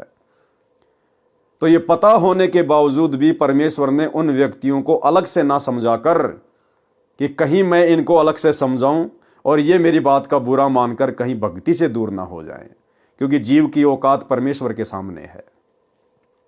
इसलिए गुरुदेव ने सार्वजनिक तौर पर सामूहिक रूप से सत्संग में कहा कि भाई कुष्ठी होवे संत बंदगी कीजिए और हो वैश्या के विश्वास चरण चित दीजिए। अगर किसी व्यक्ति को भयंकर रोग हो रहा है, कोढ़ हो रहा है, कुष्ठ रोग, तो भी उसे घृणा ना करना, नफरत ना करना, परमेश्वर की आत्मा जानकर उसकी सेवा करना, प्यार प्रेम के साथ उससे बातें करना। वो मालिक की शरण में आ गई है, धीरे धीरे भक्ति करेगी, बुरे कर्म त्यागेगी, पाप कर्म कटेंगे तो रोग भी कटेगा। आप उसे घृणा करोगे तो वो कहां जाएगी, और ज्यादा दुखी हो जाएगी। और यदि वैश्या भी अपना नीच कर्म त्याग कर सतगुरु की शरण में आ जाए तो उसे भी अपनी बहन बेटी की नजर से ही देखना है, उसे वैश्या की दृष्टि से नहीं देखना, अपनी बहन बेटी की नजर से ही देखना है। उसके चेहरे को देखकर निर्णय मत करना। गुरुदेव ने सामूहिक रूप से समझाया। आज वर्तमान में भी भाई और बहनों ये परमात्मा सामूहिक रूप से ही समझा रहा है। गुरुदेव तो अंतर्यामी है, उनको पता है कि मेरा परिवार, मेरे बेटा बेटी, भाई बंधु रिश्तेदार, ये कोऑर्डिनेटर, ये आश्रम संचालक जो विवेकहीन है, बुद्धिहीन है, और किस कदर ये मेरी भोली भाली संगत को बरवाला कांड के बाद दुनिया भर की राजनीति करवाकर, स्टेडियम बनवाकर, गुंडों की सीबीआई जांच में शामिल करवाकर आरक्षणों में मेरी संगत को बैठाकर, चंदे के रूप में करोड़ों रुपया आरक्षण वालों को देकर, समाज के लिए जाट भवन बनवाकर, ना जाने क्या क्या कुकर्म इन्होंने गुरुदेव के जाने के बाद किए हैं, संगत से करवाए हैं। क्या ये सारे कुकर्म गुरुदेव के परिवार की सहमति के बिना हो सकते हैं? कदापि नहीं हो सकते। और हमारे गुरुदेव का ज्ञान कहता कि ऐसे कुकर्मों की सहमति परमेश्वर यानी गुरुदेव भगवान सतगुरु रामपाल जी 7 जन्म भी नहीं दे सकते। तो ये कुकर्म कौन कर रहा है? गुरुदेव का परिवार। कौन करवा रहा है? काल भगवान। इसके बावजूद भी गुरुदेव किसी का पर्सनल नाम नहीं लेते और हिसार जेल से आने वाले विशेष संदेशों में गुरुदेव सामूहिक तौर पर समझाते हैं।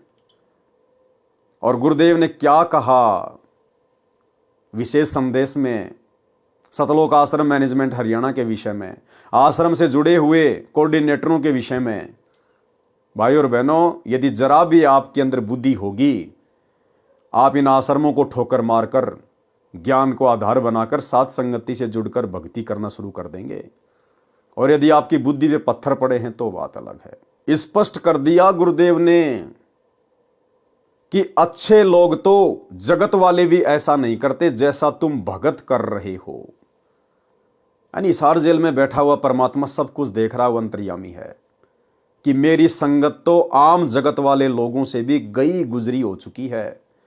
मेरा परिवार तो काल की गोद में बैठा ही बैठा है, लेकिन ये संगत भी मेरे परिवार की गोद में बैठी हुई है, मेरे ज्ञान को बिल्कुल भी आधार नहीं बना रही है। तो गुरुदेव कह रहे हैं कि अच्छे व्यक्ति तो जगत वाले भी ऐसा नहीं करते जैसा तुम भगत कर रहे हो। इसका क्या अर्थ है? इसका अर्थ है कि सतगुरु रामपाल जी ने सतलोक आश्रमों से जुड़ी हुई अपनी संगत को, अपने परिवार को, बेटा बेटी, भाई बंधु, रिश्तेदारों को, कोऑर्डिनेटरों को जगत वाले लोगों से भी गिरा हुआ घोषित कर दिया है। और फिर कोऑर्डिनेटर लोग किस प्रकार से अपनी गुरु बहनों के साथ में अश्लील हरकतें कर रहे हैं, अश्लील गंदे गंदे मैसेज कर रहे हैं। बहुत सारी बातें जो गुरुदेव ने इस 4 मिनट की ऑडियो में स्पष्ट कर दी है कि वर्तमान में इस पृथ्वी पर यदि सतगुरु रामपाल जी परमेश्वर जी का सच्चा मार्ग कहीं चल रहा है तो केवल साध संगति है। अगर ज्ञान को आधार बनाकर बुद्धि विवेक के साथ गुरु को इष्ट मानकर कहीं भक्ति हो रही है तो साध संगतियों में हो रही है। बाकी आश्रम को और आश्रम वालों को गुरुदेव ने बिल्कुल रिजेक्ट कर दिया है। सुनिए 4 मिनट का छोटा सा सत्संग। विचार करना होगा कि हम कौन है, कहां से आए। आपस में खेचातानी रखते हो अभी भी भगत हो गए। अच्छे इंसान तो जगत वाली बिना करते ऐसा जैसे भगत कर रही है। अच्छे इंसान तो जगत वाली बिना करते ऐसा जैसे भगत कर रही है। अच्छे इंसान तो जगत वाली बिना करते ऐसा जैसे भगत कर रही है। किसी को छोटी सी सेवा दे देते, कोऑर्डिनेटर बना दिया, उन्होंने सोचा मैं खुदा बन गया। और इतना शिक्षा तो पड़ी। मजदूर बनो सीखो, मजदूर।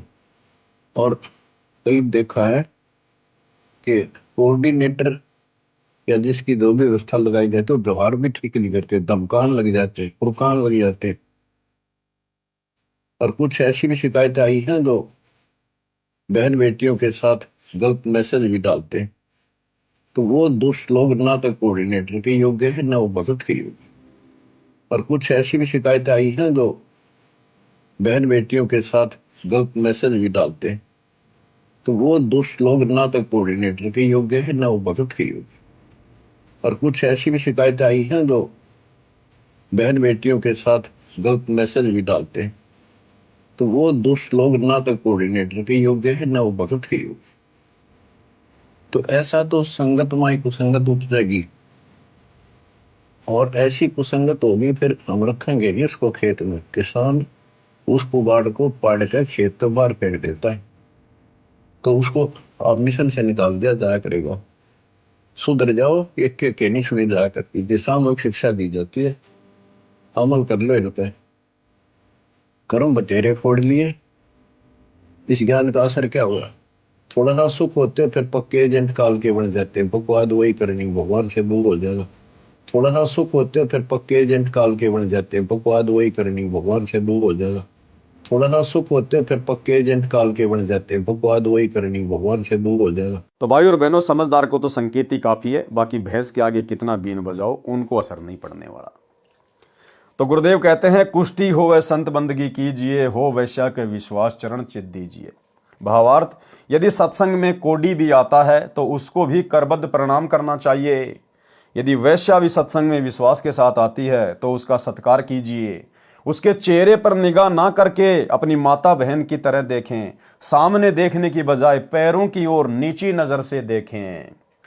ये परमात्मा ने भगत का लक्षण बताया है कि आप जब भी अपनी माता बहनों से बात करो, अपनी गुरु बहनों से बात करो, तो उनकी चेहरे की तरफ ज़्यादा एकटक ना देखकर हमने नीची गर्दन करके ही बातचीत करनी चाहिए, चाहे बहन हो चाहे भाई हो। एक नियम है, एक रूल है। इससे काल का जो दृष्टि दोष वाला रोग है वो काफ़ी हद तक भगत को नहीं लग पाएगा, बच जाएगा भगत।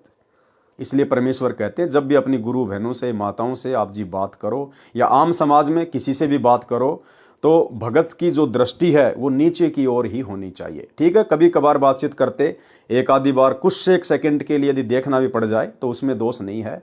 वैसे नॉर्मली भगत ने नीची गर्दन करके ही माता बहनों से बातचीत करनी चाहिए। एक नियम बताया गुरुदेव ने। यदि वैश्या भी सत्संग में विश्वास के साथ आती है तो उसका भी सत्कार कीजिए। उसके चेहरे पर निगाह ना करके अपनी माता बहन की नज़र से देखें। सामने देखने की बजाय पैरों की ओर नीची नज़र से देखें। श्रीमद् भगवत गीता में अध्याय 9 श्लोक 30 में कहा है कि यदि अतिशय दुराचारी व्यक्ति भी क्यों ना हो, यदि उसका परमात्मा में विश्वास है और साधना करता है तो उसको साधु महात्मा के समान समझना चाहिए। इस प्रकार परमेश्वर कबीर जी संकेत करके उन दुर्बुद्धि शिष्यों को समझाना चाहते थे, परंतु वे लोकलाज को परमात्मा के वचनों से अधिक तवज्जो महत्व देते थे। ठीक इसी प्रकार भाई और बहनों, अभी आपने जो छोटी सी ऑडियो सुनी गुरुदेव भगवान की, ये लगभग 2 साल पुरानी है, 2 साल पुरानी। लेकिन वर्तमान में सतलोक आश्रम मैनेजमेंट हरियाणा की हालत उससे भी कहीं ज्यादा गई गुजरी हो चुकी है, उससे भी कहीं ज्यादा गई गुजरी। क्योंकि इन्होंने जितने भी बड़े बड़े भक्ति विरुद्ध कांड किए हैं इस ऑडियो के हिसार जेल से आने के बाद ही किए हैं, तो इनकी भी दशा वही हो चुकी है। इनकी भी जो बुद्धि है वो पूरी तरह से खत्म है, बिल्कुल साफ है। ये बिल्कुल भी विवेक से काम नहीं ले सकते हैं। इस प्रकार परमेश्वर कबीर जी संकेत करके उन दुर्बुद्धि शिष्यों को समझाना चाहते थे, परंतु वे लोकलाज को परमात्मा के वचनों से अधिक महत्व देते थे। वे खुलकर तो सतगुरु जी को कह नहीं पाते थे, परंतु उस लड़की को अवश्य वादा करते थे। एक दिन परमेश्वर कबीर जी ने शिष्यों की परीक्षा लेनी चाहिए कि देखूं तो कितने ज्ञान को समझे हैं। यदि इनको विश्वास ही नहीं है तो ये मोक्ष के अधिकारी नहीं है, ये तो मेरे सिर पर व्यर्थ का भार है। गुरुदेव भगवान ने उनकी परीक्षा लेनी चाहिए, और परीक्षा के लिए परमात्मा ने निमित्त किसको बनाया?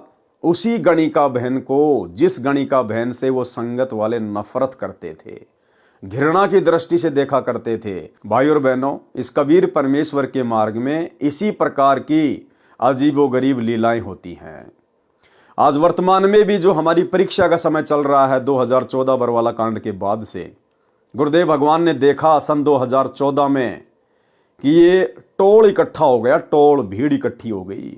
आ रहे हैं, जा रहे हैं, खा रहे हैं, पी रहे हैं, ज्ञान को आधार कोई बना ही नहीं रहा, गुरु को परमात्मा की दृष्टि से कोई देख ही नहीं रहा, तो फिर ये पार कैसे होंगे?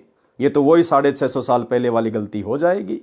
उस समय भी इन्होंने गुरु रूप में आए हुए परमेश्वर को परमेश्वर नहीं माना, और आज भी ये अपने गुरु को परमात्मा ना मान के एक कागज के टुकड़े को, कबीर जी की समझे जाने वाली दाढ़ी मूछ वाली मुर्दा फोटो को कबीर भगवान मान रहे हैं। भाई गुरुदेव भगवान की तो मजबूरी थी उस फोटो को कबीर जी बता के आप और हमें भक्ति पे लगाना था। अगर गुरु जी अपने विषय में कह दें कि मैं कबीर हूं तो कोई स्वीकार नहीं करता।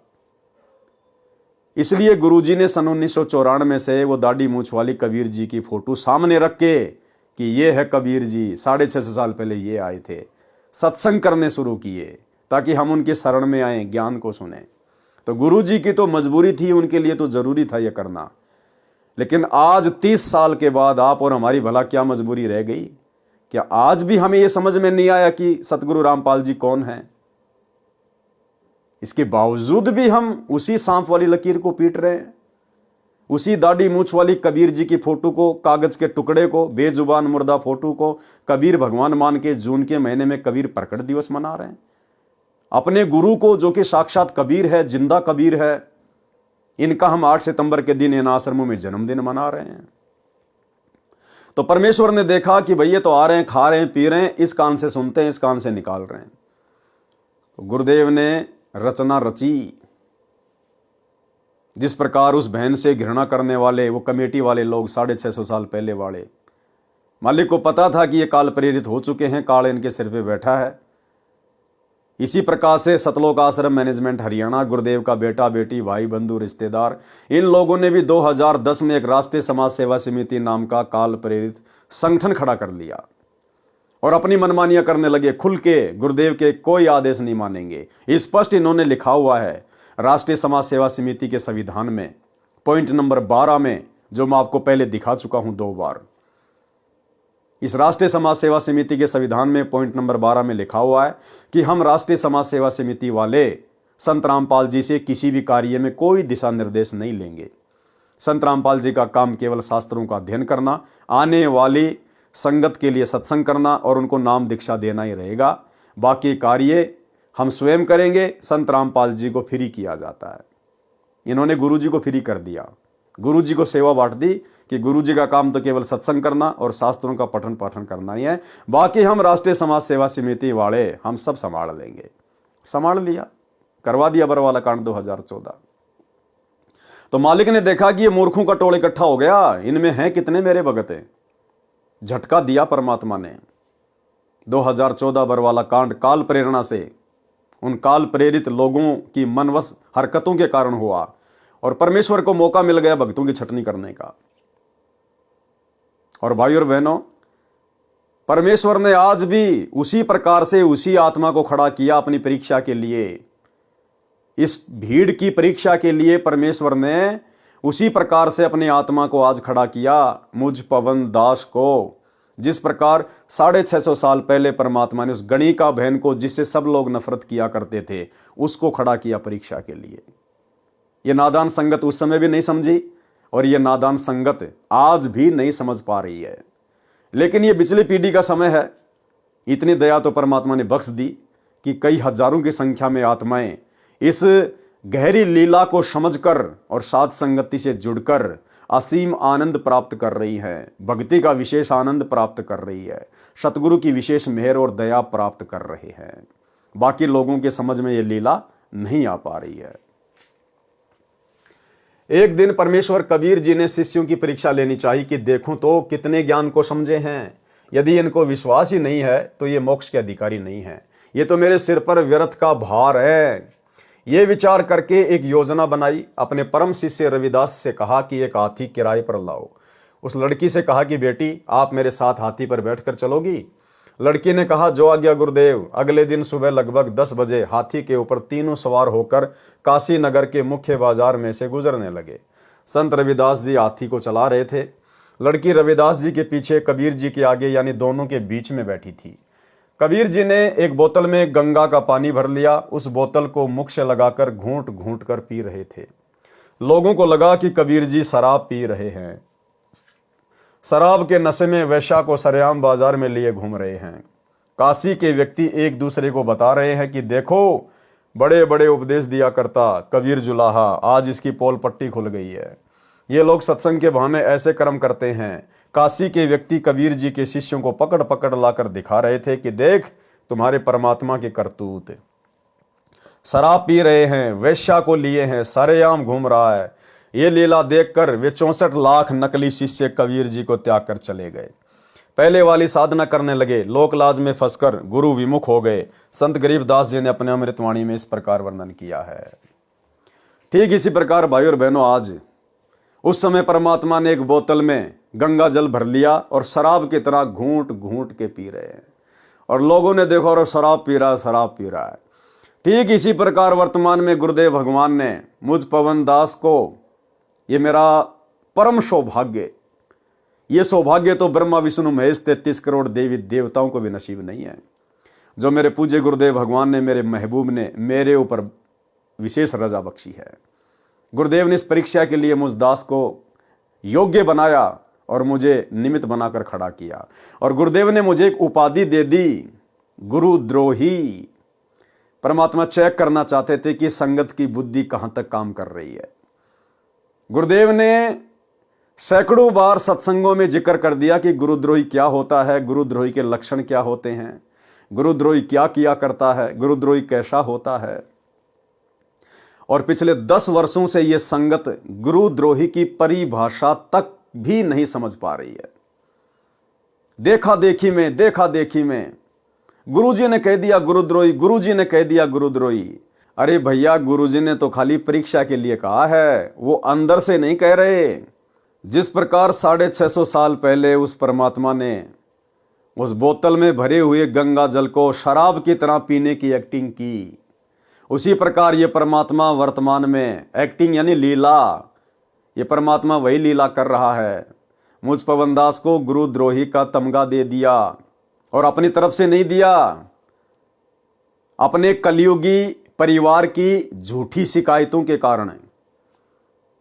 क्योंकि बाहर जब सतलोक आश्रम मैनेजमेंट हरियाणा वालों ने, इन कोऑर्डिनेटरों ने गुरुदेव के ज्ञान के विपरीत हरकतें करनी शुरू की, परमात्मा के बच्चों की मर्यादाएं तुड़वानी शुरू की, तो हम सत्सेवकों को गुरुदेव भगवान ने प्रेरणा की। हम लोगों ने संगत को आगाह करने के लिए गुरुदेव के परिवार के काले कारनामे खोलने शुरू कर दिए, इनके अज्ञान को, पाखंड को उजागर करना शुरू कर दिया गुरुदेव के सत्संगों के आधार से।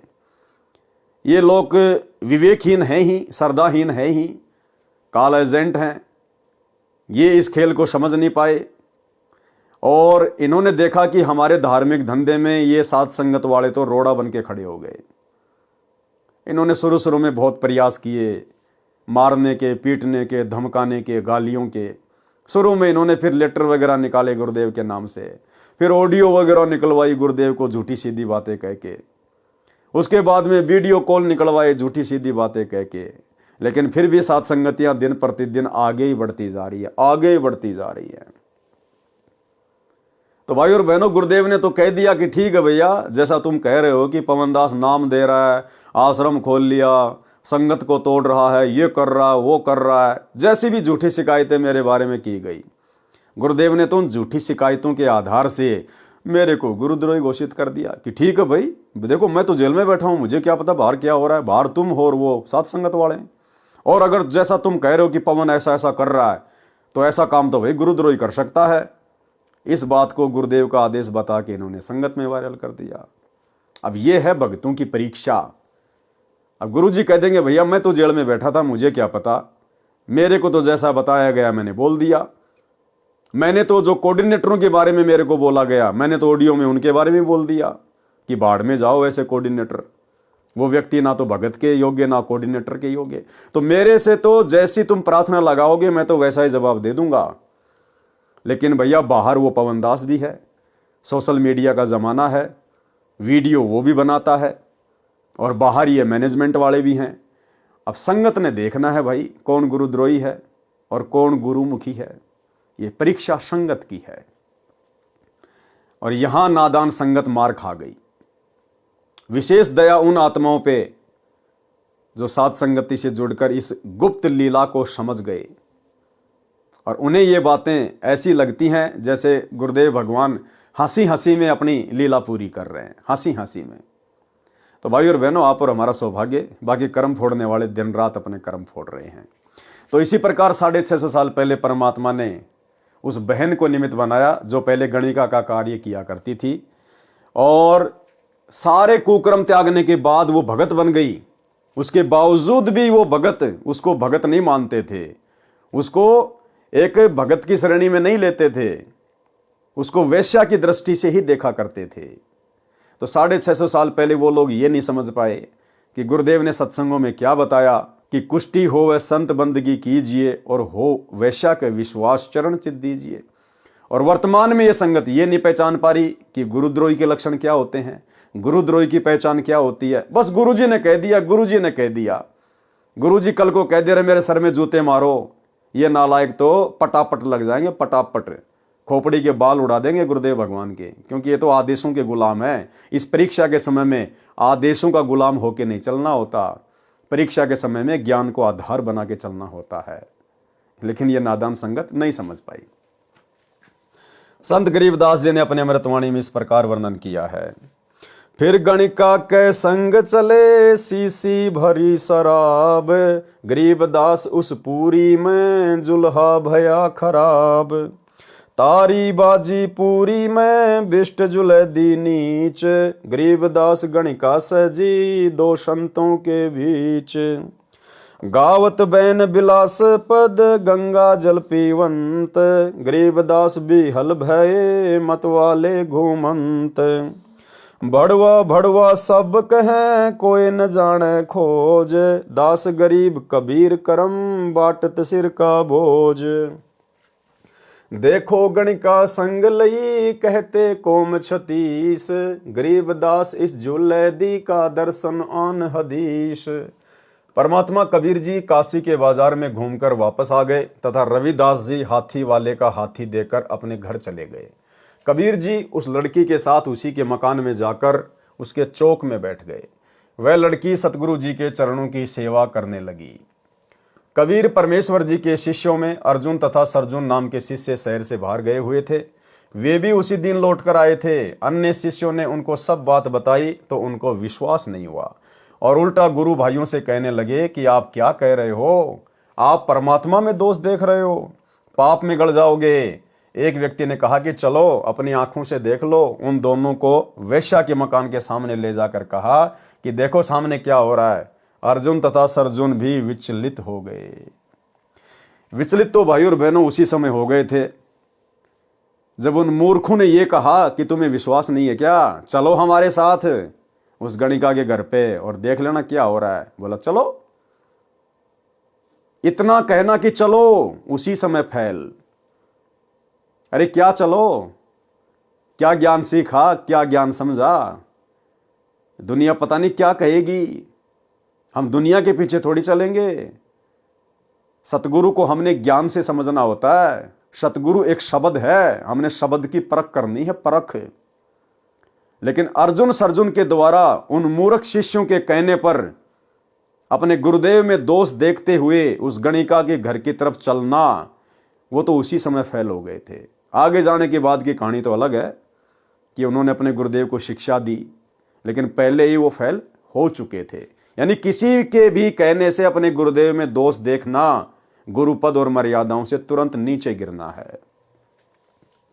वैश्या के मकान के सामने ले जाकर कहा कि देखो सामने क्या हो रहा है। अर्जुन तथा सरजुन भी विचलित हो गए।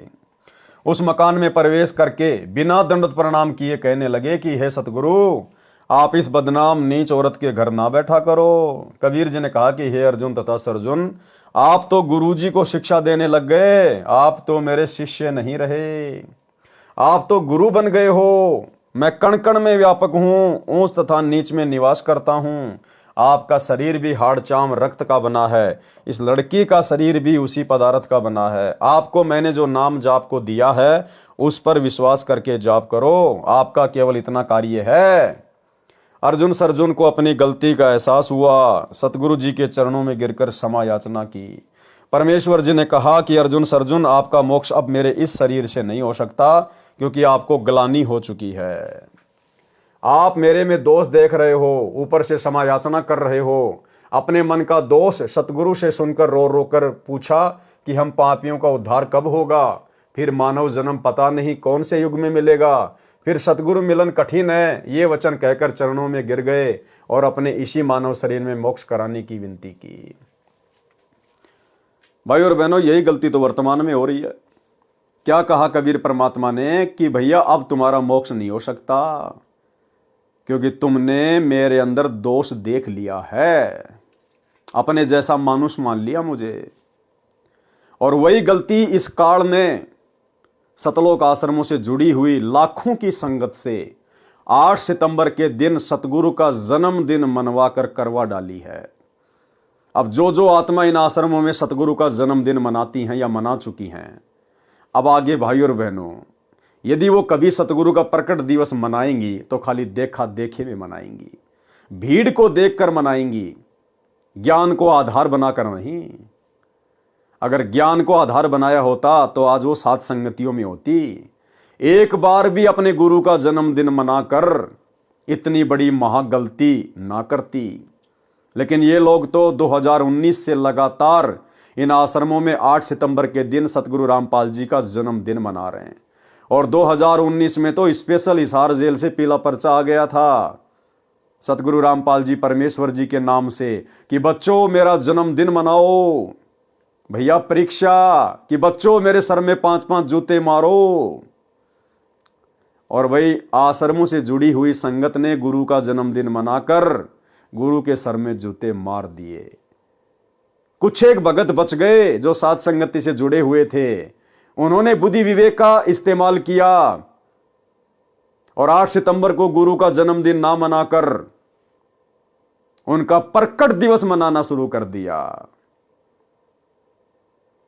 जिस प्रकार उस भगत ने जूता निकाला लेकिन गुरु के सिर में नहीं मारे, अपने सिर में मारे, ठीक इसी प्रकार हम सत्सेवकों ने भी 8 सितंबर को मनाया लेकिन जन्मदिन नहीं, अपने गुरु का प्रकट दिवस है। और इस परीक्षा में हम सभी भगत भाई बहन सफल हुए। भाई और बहनों, ये सूक्ष्म खेल है, ये सूक्ष्म मार्ग है, ज्ञान मार्ग है। ये परमात्मा पूरी धरती के लिए नहीं आता, पूरी पृथ्वी के प्राणियों के लिए नहीं आता। ये परमेश्वर अपनी चंद आत्माओं के लिए आता है। अगर ये परमात्मा पूरी पृथ्वी के प्राणियों को पार करने के लिए आता तो ये बात कभी ना बोलता कि गोता मारूं स्वर्ग में जा बैठूं पाताल और गरीब दास ढूंढत फिरूं अपने हीरे माणिक लाल। ये केवल हीरे माणिक लाल का व्यापारी है, कबाड़ का व्यापारी नहीं है।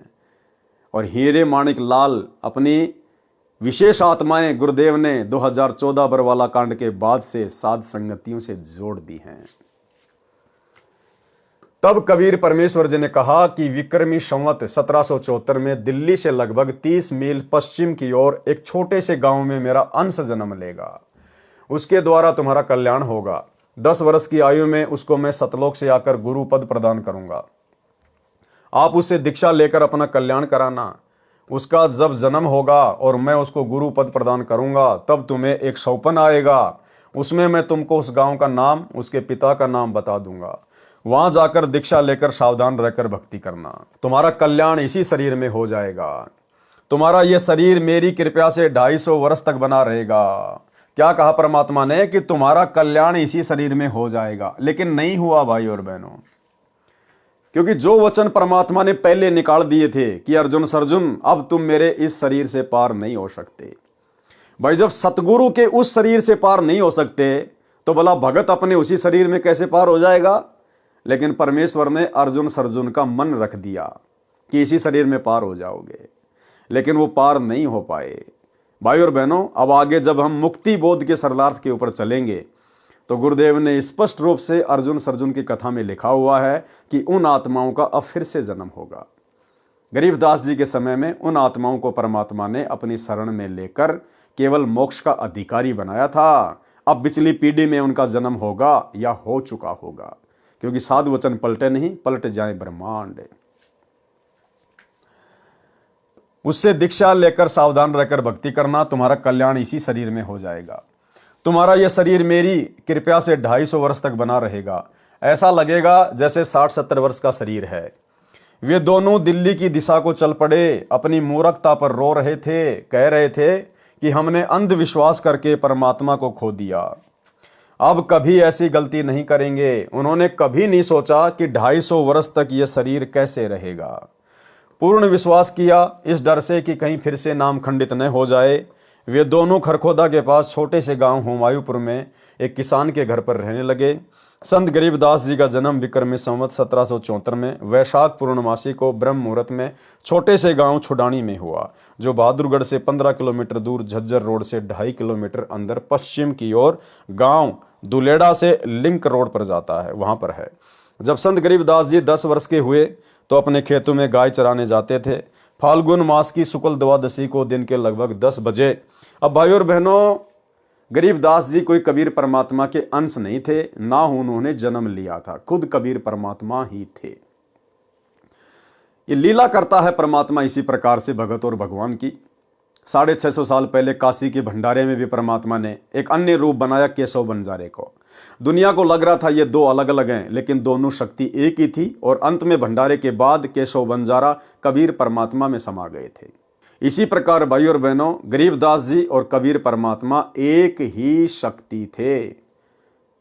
आप एक शब्द सुनते हैं गुरुदेव का, मूर्ख मनवा काल की चिंता क्यों सताती है, सतगुरु अपना साथी है। आगे चलकर इसमें एक चौपाई आती है कि सत्य पुरुष ने छुड़ानी में बलराम की गऊ चराई और गंगा जी को प्रकट करके रानी मात नवाई। तो बलराम कौन थे? गरीबदास जी के पिताजी थे। तो बलराम की गऊ कौन चराया करता था? गरीबदास जी चराया करते थे। यहां पर गरीबदास जी को सत्य पुरुष कहा गया है कि सत्य पुरुष ने छुड़ानी में बलराम की गऊ चराई। अरे गाय तो गरीबदास जी ने चराई थी ना, सत्य पुरुष तो कबीर जी हैं। कबीर जी ने कौन से दिन उनकी गाय चराई थी?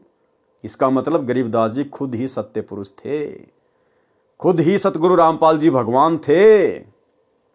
भाई और बहनों, ये ज्ञान मार्ग है, हमने गुरुदेव के सत्संगों को समझना पड़ेगा। परमात्मा कहते हैं शब्द सैन सतगुरु की पहचान है, पावे अटल सुहाग रे। गुरुदेव सत्संग में संकेत छोड़ते हैं और संकेत जिस शिष्य को समझ में आने लग गए वो मोक्ष का अधिकारी है।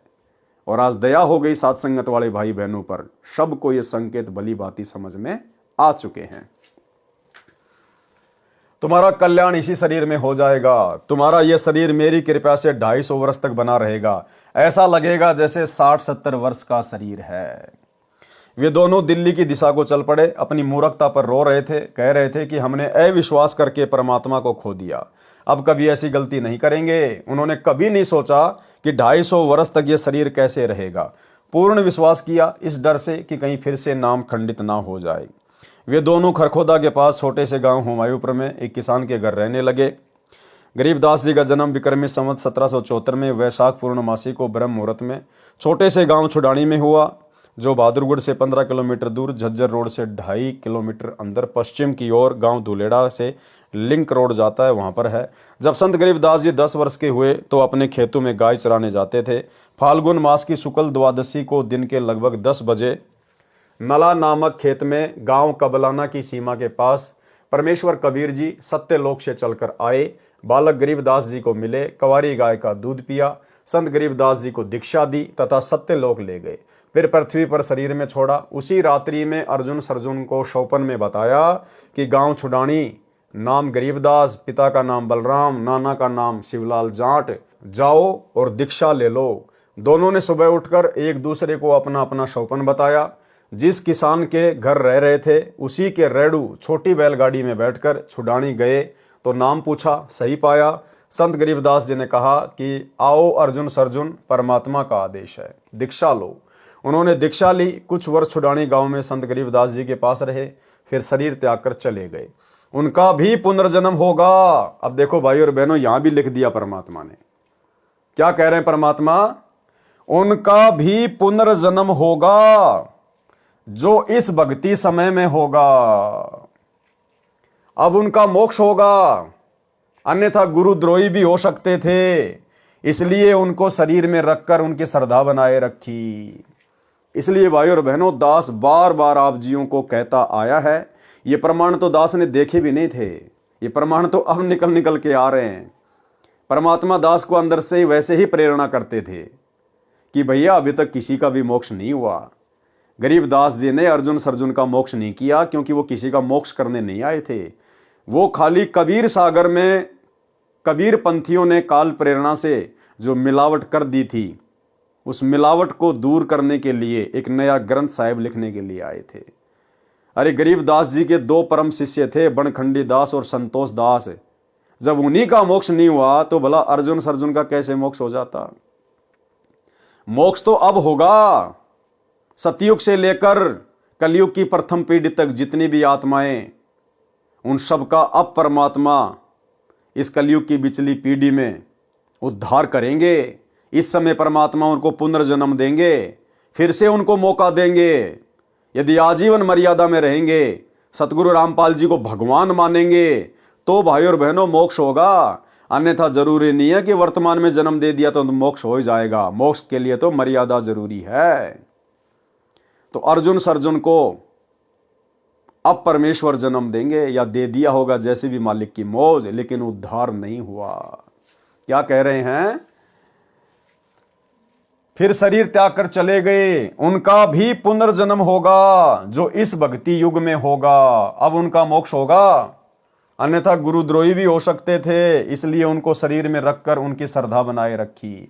और भाइयों और बहनों, जितनी भी टॉप मोस्ट आत्माएं हैं, जितनी भी टॉप मोस्ट आत्माएं हैं, सारी की सारी आत्माएं साध संगति वाले ही हैं। कारण यह था कि वे घर त्याग कर सतगुरु कबीर जी के शिष्य बने थे। वे कबीर जी से विमुख होकर किसी काल के दूत गुरु के आश्रम में रहते, उनका रंग चढ़ना ही था, वे भक्तिहीन हो जाते। उनके ऊपर विशेष कृपया परमेश्वर कबीर जी ने की थी, वैसे तो ये गलती क्षमा योग्य नहीं होती। आप और हमें समझा रहे हैं गुरुदेव कि जो गलती उन्होंने की थी 650 साल पहले, अपने गुरु के ऊपर संदेह पैदा करके, अपने गुरु को शिक्षा देकर, ये गलती वर्तमान में तुम ना कर देना। आप और हम पिछली पीढ़ी वालों को परमात्मा शिक्षा दे रहे हैं कि वैसे तो ये गलती क्षमा योग्य नहीं होती। इसलिए आप और हम भाई बहन वर्तमान में इतना ज्ञान प्राप्त करके इस मोक्ष टाइम में कलयुग की पिछली पीढ़ी में जन्म लेकर फिर से ये गलती ना कर दें, क्योंकि किसी को नहीं पता कि कौन सी आत्मा कौन है, कौन सी आत्मा कौन है। अगर वही गलती फिर से कर दी, फिर परमात्मा मौका नहीं देगा। गंगा दरिया में डुबोकर मारने की कुचेष्टा। कबीर परमेश्वर जी की ये लीला देखकर काशी के लोग कहने लगी कि ये जुलाहा भ्रष्ट हो गया है, भरे बाजार में दिन के समय शराब पीकर वैश्या के साथ घूम रहा है, लोक लाज समाप्त कर दी है, हमारी बहन बेटियों का बाहर निकलना मुश्किल कर दिया है। बाप बेटी भाई बहन कैसे यह अभद्र क्रिया सहन करेंगे? चलो राजा वीर सिंह बघेल जी को शिकायत करते हैं। हजारों की संख्या में जनता राज दरबार के सामने जाकर कबीर जी को सजा दो के नारे लगाने लगी। उस दिन दिल्ली का सम्राट सिकंदर लोदी भी काशी में आया था, उस दिन राज दरबार में ही उपस्थित था। दोनों नरेश बाहर आए, जनता की शिकायत सुनी तो सिकंदर राजा क्रोधित होकर बोला कि कबीर को बुला कर लाओ, परमात्मा को सिपाही पकड़ कर लाए। अब ये होती है भाइयों बहनों हरामखोरी, ये होती है काल प्रेरणा। जिस कबीर परमेश्वर ने सिकंदर लोदी का ऐसादे जलन का रोग ठीक किया, सिकंदर लोदी को अपना शिष्य बनाया, उसकी आंखों के सामने अद्भुत चमत्कार किए, लेकिन परमात्मा कहते हैं बिना ज्ञान के व्यक्ति राज पद प्राप्त करके और अहंकार में सड़ जाता है। और जनता के दबाव में आकर कि जनता कबीर जी के प्रति आक्रोश में है, और यदि जनता की बात नहीं मानी, कहीं मेरा राज ना चला जाए, जनता बगावत ना कर दे, और नालायक ने सारी हदें पार कर दी। अपने गुरु को पकड़ने के लिए सिपाही भेज दिए। राजा सिकंदर ने कहा, संत गरीबदास जी की वाणी, कहो कबीर ये क्या किया, गणिका लीनी संग, गरीबदास साहा कहे पड़या भक्ति में भंग। सिकंदर लोदी शिक्षा दे रहा कि कबीर तूने ये क्या कर दिया, अपने गुरु को दंडवत भी नहीं किया, क्योंकि सामने जनता खड़ी थी, लोकलाज में आ गया, और अपने गुरु को सबके सामने शिक्षा दे रहा है कि कहो कबीर ये क्या किया, तेरी तो भक्ति में, तेरे तो भजन में भंग पड़ गया, ऐसा कर्म तूने क्यों कर दिया। कहो कबीर ये क्या किया, गणिका लीनी संग, गरीबदास सहा कहे पड़या भक्ति में भंग। कहे कबीर साह से सुनो अर्ज आवाज, गरीबदास वह राक्षसी जिनियो साजा साज। कि भाई मैं तो उस परमात्मा के आश्रय हूं जिसने ये पूरी सृष्टि रची है, जिसने सारा साज बनाया है, हमारी रखवाली वो करेगा भाई। भावार्थ, सिकंदर राजा ने कहा कि हे कबीर जी ये क्या गलती कर दी, आपकी भक्ति में विघ्न पड़ गया है, आपने वैश्या को साथ लेकर महान गलती की है। कबीर जी ने कहा कि हे बादशाह मेरी अर्ज सुनो, मेरी तथा मेरी भक्ति की रक्षा भी वही करेगा जिसने ये कर्म मेरे से करवाया है, जिसने सर्व सृष्टि की रचना की है। सा सिकंदर को सुनी बिष्ट हुए दो संत, गरीबदास चारों वरण उठी लागे सब पंथ। सब विरोध में आ गए परमात्मा के। चारी वर्ण सट आश्रम दोनों दिन खुशाल, गरीबदास हिंदू तुरक पड़या शहर गली जाल। सा सिकंदर कह गए सुनी कबले अरदास, गरीबदास तलवा हुई पकड़े दोनों दास। कहो कबीर यो क्या किया गणकालीनी संग, गरीबदास भूले भक्ति पड़ा भजन में भंग। सुनो सिकंदर बादशाह हमारी अर्ज आवाज, गरीबदास व राक्षसी जिनियो साजा साज। सिकंदर लोदी ने जनता को शांत करने के लिए अपने प्राणदाता का भी अनादर किया। अपने हाथों से कबीर जी के हाथों में हथकड़ियां लगाई, पैरों में बेड़ी तथा गले में तोक लोहे की भारी बेल डाली और आदेश दिया कि जनता की इच्छानुसार नौका में बैठाकर गंगा दरिया के बीच में डालकर डुबो कर मार दो। देखो भाई और बहनों, हम ऐसे नीच थे, ऐसे हम कृतघ्नी थे। और यदि आज संगत में ऐसा कोई महादुखी व्यक्ति आता है, भयंकर रोगी आता है और नाम ले लिया, भक्ति भी कर रहा है, लेकिन फिर भी इतना जल्दी आराम नहीं मिल रहा, दुखी ज्यादा है, तो कहता भक्ति से क्या फायदा हो रहा है, मैंने तो इतने दिन हो गए नाम लिए हुए, इतने पाठ करा दिए, इतने साल हो गए, मेरे तो कोई विशेष लाभ है नहीं। अब उस नालायक आत्मा को कौन बताए कि ऐसे ऐसे कुकर्म कर रखे हमने, ऐसे ऐसे कुकर्म। क्या पता नालायक तू ही था वो राजा सिकंदर लोदी। शुक्र मना कि भगवान ने तेरे को, जो तूने इतना भयंकर कुकर्म किया अपने गुरु के साथ, परमात्मा के साथ, फिर भी दयालु भगवान ने तेरे को मनुष्य जन्म दे दिया और अपनी शरण में लेकर तेरे उस 650 साल पहले वाले भयंकर कुकर्म को, उस अपराध को परमात्मा धीरे धीरे मिटा रहा है। और तू कह रहा कि क्या फायदा हो रहा है। तो भाई और बहनों, इस ज्ञान को समझने के बाद, ये गुरु समझ में आने के बाद, हम चाहे सुख में रहें चाहे दुख में रहें, हमने परमात्मा की महिमा ही करनी है, गुणगान ही करना है। धीरे धीरे रे मनवा धीरे सब कुछ होए, माली सींचे 100 घड़ा समय आए फल होए। क्या पता हम क्या क्या कुबद करके, कितने भयंकर अपराध करके आप और हम इस कलयुग की बिचली पीढ़ी तक आए हैं। तो कहते हैं तेल तो तिलों से निकलेगा। तो धीरे धीरे परमात्मा हमारे अपराध, हमारे पाप कर्म इस भक्ति से, अपने आशीर्वाद से धीरे धीरे ही समाप्त करेंगे। ये उनकी प्रोसीजर है। राजा की आज्ञा मिलते ही सिपाही तथा जनता के कुछ व्यक्ति कबीर जी को नौका में बैठाकर गंगा दरिया के मध्य ले जाकर उठाकर दरिया के जल में फेंक दिया। गंगा दरिया में अथाह जल था। कबीर परमेश्वर जी की हथकड़ी, बेड़ी तथा गले की तोक अपने आप टूट गई। कबीर परमेश्वर जी जल के ऊपर सुखासन आलती पालती लगाकर बैठे रहे, जल में डूबे नहीं। ये अचरज देखकर भी उन मूर्खों ने परमेश्वर को नहीं समझा। उनके साथ राजा सिकंदर का धार्मिक पीर शेख तकी भी था, जिसने ये मोर्चा संभाल रखा था। उसने कहा कि यह कबीर जंत्र मंत्र जानता है, इसने जल को बांध दिया है, इसलिए नहीं डूब रहा है, इसको नौका में बैठाकर किनारे लाओ। ऐसा ही किया गया। शेख तकी ने कहा कि इसके शरीर के साथ भारी पत्थर बांधकर पुनः गंगा के मध्य ले जाकर जल में फेंक दो। ऐसा ही किया गया। इस बार भी सब पत्थर बंधन मुक्त होकर जल में डूब गए, परंतु परमेश्वर कबीर जी जल के ऊपर सुखासन लगाए बैठे रहे। नीचे से गंगा जल की लहरें बह रही थी, परमेश्वर आराम से जल के ऊपर बैठे थे।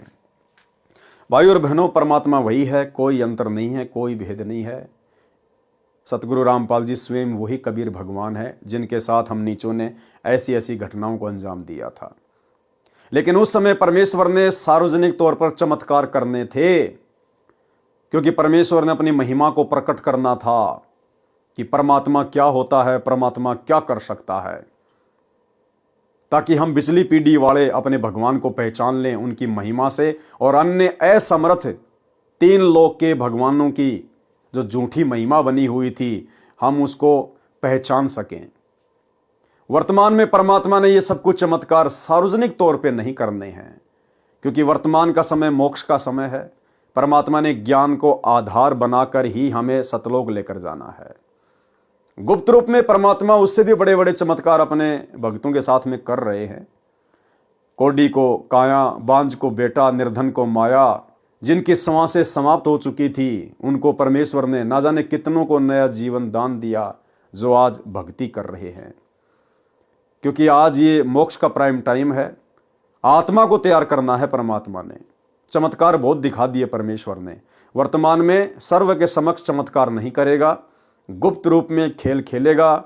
और जो कुकृत्य आप और हम ही ने अपने परमात्मा के साथ 650 साल पहले किए थे, आज तो उससे भी कहीं ज्यादा दुख और तकलीफें ये नादान दुनिया अपने परमेश्वर को ना पहचान कर उनको दे रही है। लेकिन भाई और बहनों, ये वही परमात्मा है।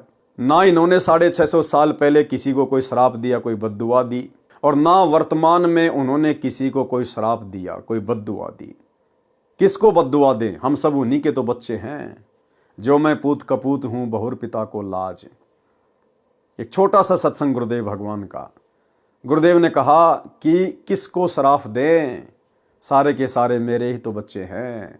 सुनिए सत्संग। परमात्मा आए थे कबीर जी, उनके साथ कितना अत्याचार किया था, और किसी को उन्होंने एक शब्द भी अप नहीं बोला, किसी को श्राप नहीं दिया, क्योंकि उसको पता था मेरे बच्चे हैं, किसको मारूं और किसको श्राप दूं। तो पुण्यात्माओं, यहां आप देख लो पिछले इतिहास, किसी भी संत को जरा सा कुछ कह दे, श्राप दे दे, तेरा नाश होगा और उसकी वीरान मिट्टी हो जाए। अपना भी नाश किया उसने भक्ति का, और अगले को भी दुख दे दिया। तो वो परमात्मा थे। तो इसी प्रकार, इसी आधार से आपने इस मार्ग को आगे बढ़ाना है, दास का सहयोग देना है। तो भाई और बहनों, वही कबीर भगवान है, वही कबीर परमात्मा है। अगर इनके वर्तमान के संघर्ष को देखा जाए तो भाई और बहनों, 650 साल पहले वाला संघर्ष तो कुछ भी नहीं। उस समय तो ये परमात्मा एक ही दिन में चंद घंटों में चमत्कार दिखा के राजा सिकंदर को घुटनों के बल पृथ्वी पर, जमीन पर लेटाकर और सह सम्मान पालकी में बैठकर वापस अपनी झोपड़ी में आ जाया करता था।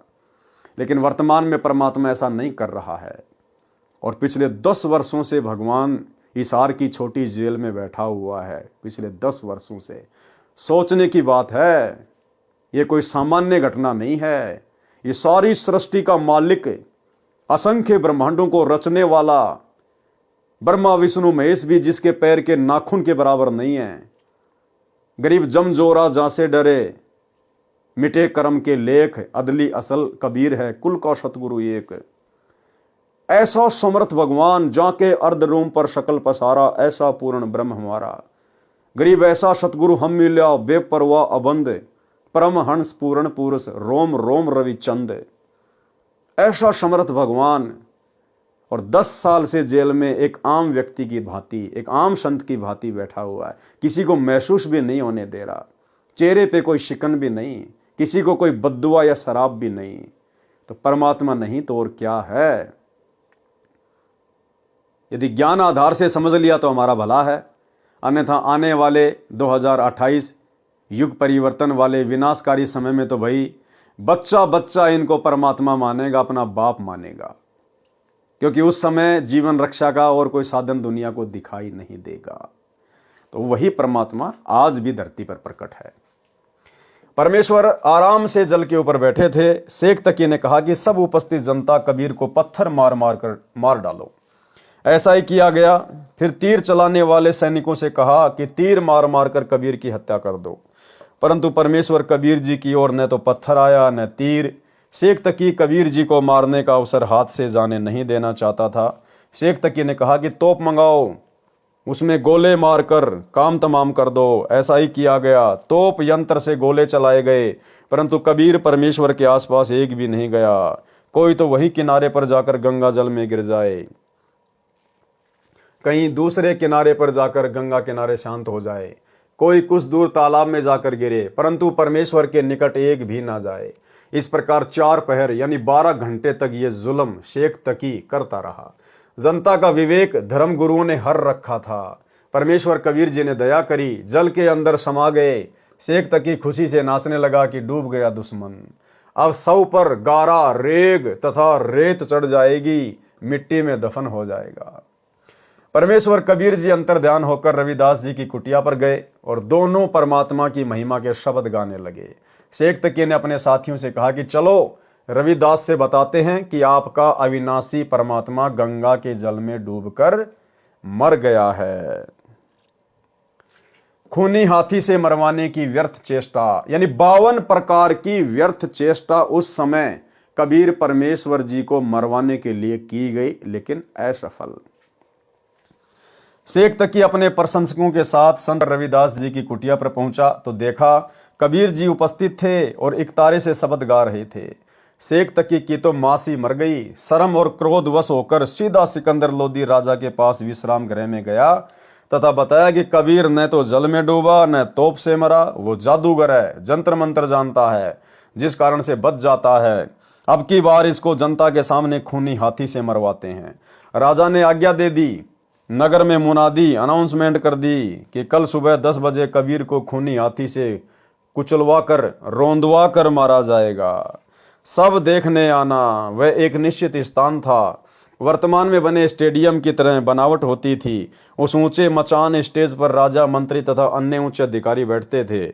उस दिन राजा सिकंदर तथा काशी राजा वीरदेव सिंह बघेल के अतिरिक्त मंत्री तथा अन्य उच्च अधिकारी भी विराजमान थे। अब देखो भाई और बहनों, राजा वीर सिंह बघेल कहां से पार हो जाएगा।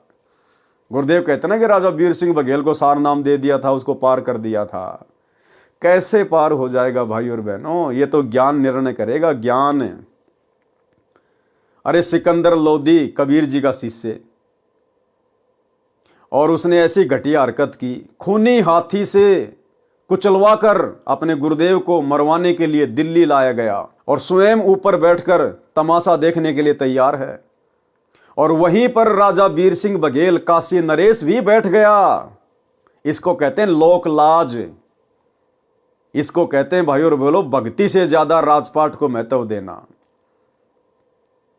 अरे भैया, अगर ज्ञान होता उसको, राजा वीर सिंह बघेल को, तो क्या जा रहा था, खाली राज्य ही तो जा रहा था। और कौन सा वो पूरी देश का राजा था, पूरी दुनिया का राजा था, एक छोटे से काशी का राजा था। और भगवान के लिए तो भैया असंख्य ब्रह्मांडों का राज भी त्यागना पड़ जाए तो ठोकर मार देनी चाहिए। इंद्रदा राज कागदा बिष्टा ना भोगा इंद्राणी नो। लेकिन राजा वीर सिंह बघेल लोकलाज में आ गया। उसको गुरु मर्यादा से ज्यादा अपने राज्य की चिंता सताने लगी। और सिकंदर लोदी के बराबर में बैठा है वहां पर, अपने गुरु को खूनी हाथी से मरता हुआ देखकर। तो भाई और बहनों, राजा वीर सिंह बघेल में, सिकंदर लोदी में और महाभारत के भीष्म पितामह में, द्रोणाचार्य में और कर्ण में रति भर भी अंतर नहीं, रति भर भी। महाभारत के समय वो नालायक भी द्रौपदी को नंगा देखने के लिए वहां पर सभा में बैठे हुए थे। और यहां तो उससे भी बड़ा अपराध, अपने गुरु को खूनी हाथी से मरता हुआ देखने के लिए सिकंदर लोदी और वीर सिंह बघेल बैठे हुए हैं। तो वो वीर सिंह बघेल भला कैसे तो सार शब्द के योग्य हो सकता है, कैसे सतगुरु उसको सार शब्द दे देंगे और कैसे वो पार हो गया होगा। तो भाई और बहनों, ये विचार करने की बातें हैं। शेख तकी पीर ने महावत यानी हाथी को चलाने वाले से कहा कि हाथी को 1-2 शीशी शराब की पिला दे ताकि शीघ्र कबीर को मार डाले। ऐसा ही किया गया। तीनों ओर दर्शकों की भीड़ थी। एक और ऊंचे मचान पर बैठे राजा तथा मंत्री देख रहे थे। हाथी को लेकर महावत कबीर जी की ओर चला तो हाथी मस्ती में भरकर कबीर परमेश्वर को मारने चला।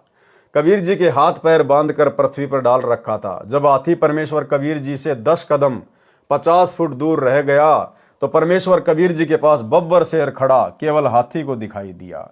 हाथी डर से चिल्लाकर, चिंगाड़ मारकर, दुम दबाकर, मुंडी धुनकर, सिर को आपत्ति के समय भय से ऊपर नीचे हाथी किया करता है, उसको मुंडी धुनना कहते हैं। वापस भागने लगा तो महावत ने उसको अंकुश मारा। फिर भी हाथी वापस भागने लगा। साथ खड़े सैनिकों ने हाथी की हीकों में पशु के अगले पैरों के ऊपर के जोड़ों को हीक कहते हैं, जो शरीर से लगे होते हैं। जैसे आप और हमारी ये जो है जगह, इसको कहते हैं हीक। भाले मारे, हाथी की कुखों में भाले मारे। कुख पशु के पेट का वह भाग है जो बराबर में दोनों ओर हड्डी रहित होता है। चारा चरने के पश्चात वह भाग ऊपर उठ जाता है। पशु के भूखा होने पर वह अंदर को चला जाता है। वह कोमल भाग होता है। वहां पर लाठी डंडे के सिरे से खोद मारने से भी पशु को बहुत पीड़ा होती है। परंतु हाथी परमेश्वर कबीर जी की ओर न जाकर अन्य दिशा को भागने की कोशिश कर रहा था। तब परमेश्वर कबीर जी ने महावत को भी सिंह के दर्शन करा दिए। डर के मारे वह भी हाथी से गिर गया। हाथी भाग गया। तब परमेश्वर कबीर जी के सब रस्से टूट गए और परमात्मा खड़े हुए। अंगड़ाई ली तथा जमाही, मुख खोलकर क्रिया की जाती है, ली तो इतने लंबे बढ़ गए कि सिर आसमान को लगा दिखाई दे रहा था। शरीर से अजब प्रकाश निकल रहा था। उसे देखकर दिल्ली का सम्राट सिकंदर भयभीत होकर मचान से उतरकर परमेश्वर के चरणों में गिर गया और बोला कि हे अल्लाह, सिर्फ अब की बार मेरा गुनाह अपराध क्षमा कर दो। ये दृश्य केवल सिकंदर राजा को ही नजर आ रहा था। फिर कबीर जी ने अपना सामान्य स्वरूप बना लिया और राजा को समझाकर अपनी कुटिया पर चले गए।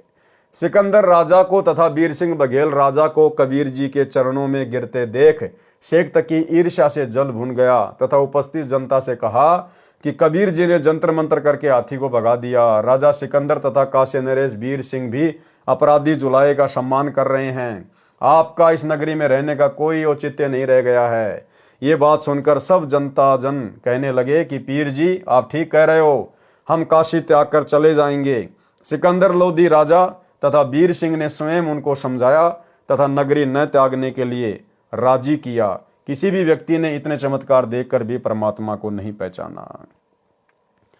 शास्त्रार्थ महर्षि सर्वानंद तथा परमेश्वर कबीर देव जी का। तो भाई और बहनों, आज की वीडियो में केवल इतना ही। कल रात्रि 8 बजे पूज्य गुरुदेव सतगुरु रामपाल जी परमेश्वर जी के आशीर्वाद से हम आगे के विवरण को पढ़ेंगे, जिसमें पंडित सर्वानंद को कैसे गुरुदेव भगवान ने अपनी शरण में लिया। तो कल रात्रि 8 बजे सभी भाई बहन लाइव जुड़िए दास के फेसबुक पेज पवन दास इस लाइव के ऊपर। तब तक गुरुदेव भगवान हम सबको आज्ञा दें, इजाज़त दें, आशीर्वाद दें। बंदी छोड़ सतगुरु रामपाल जी भगवान की जय हो।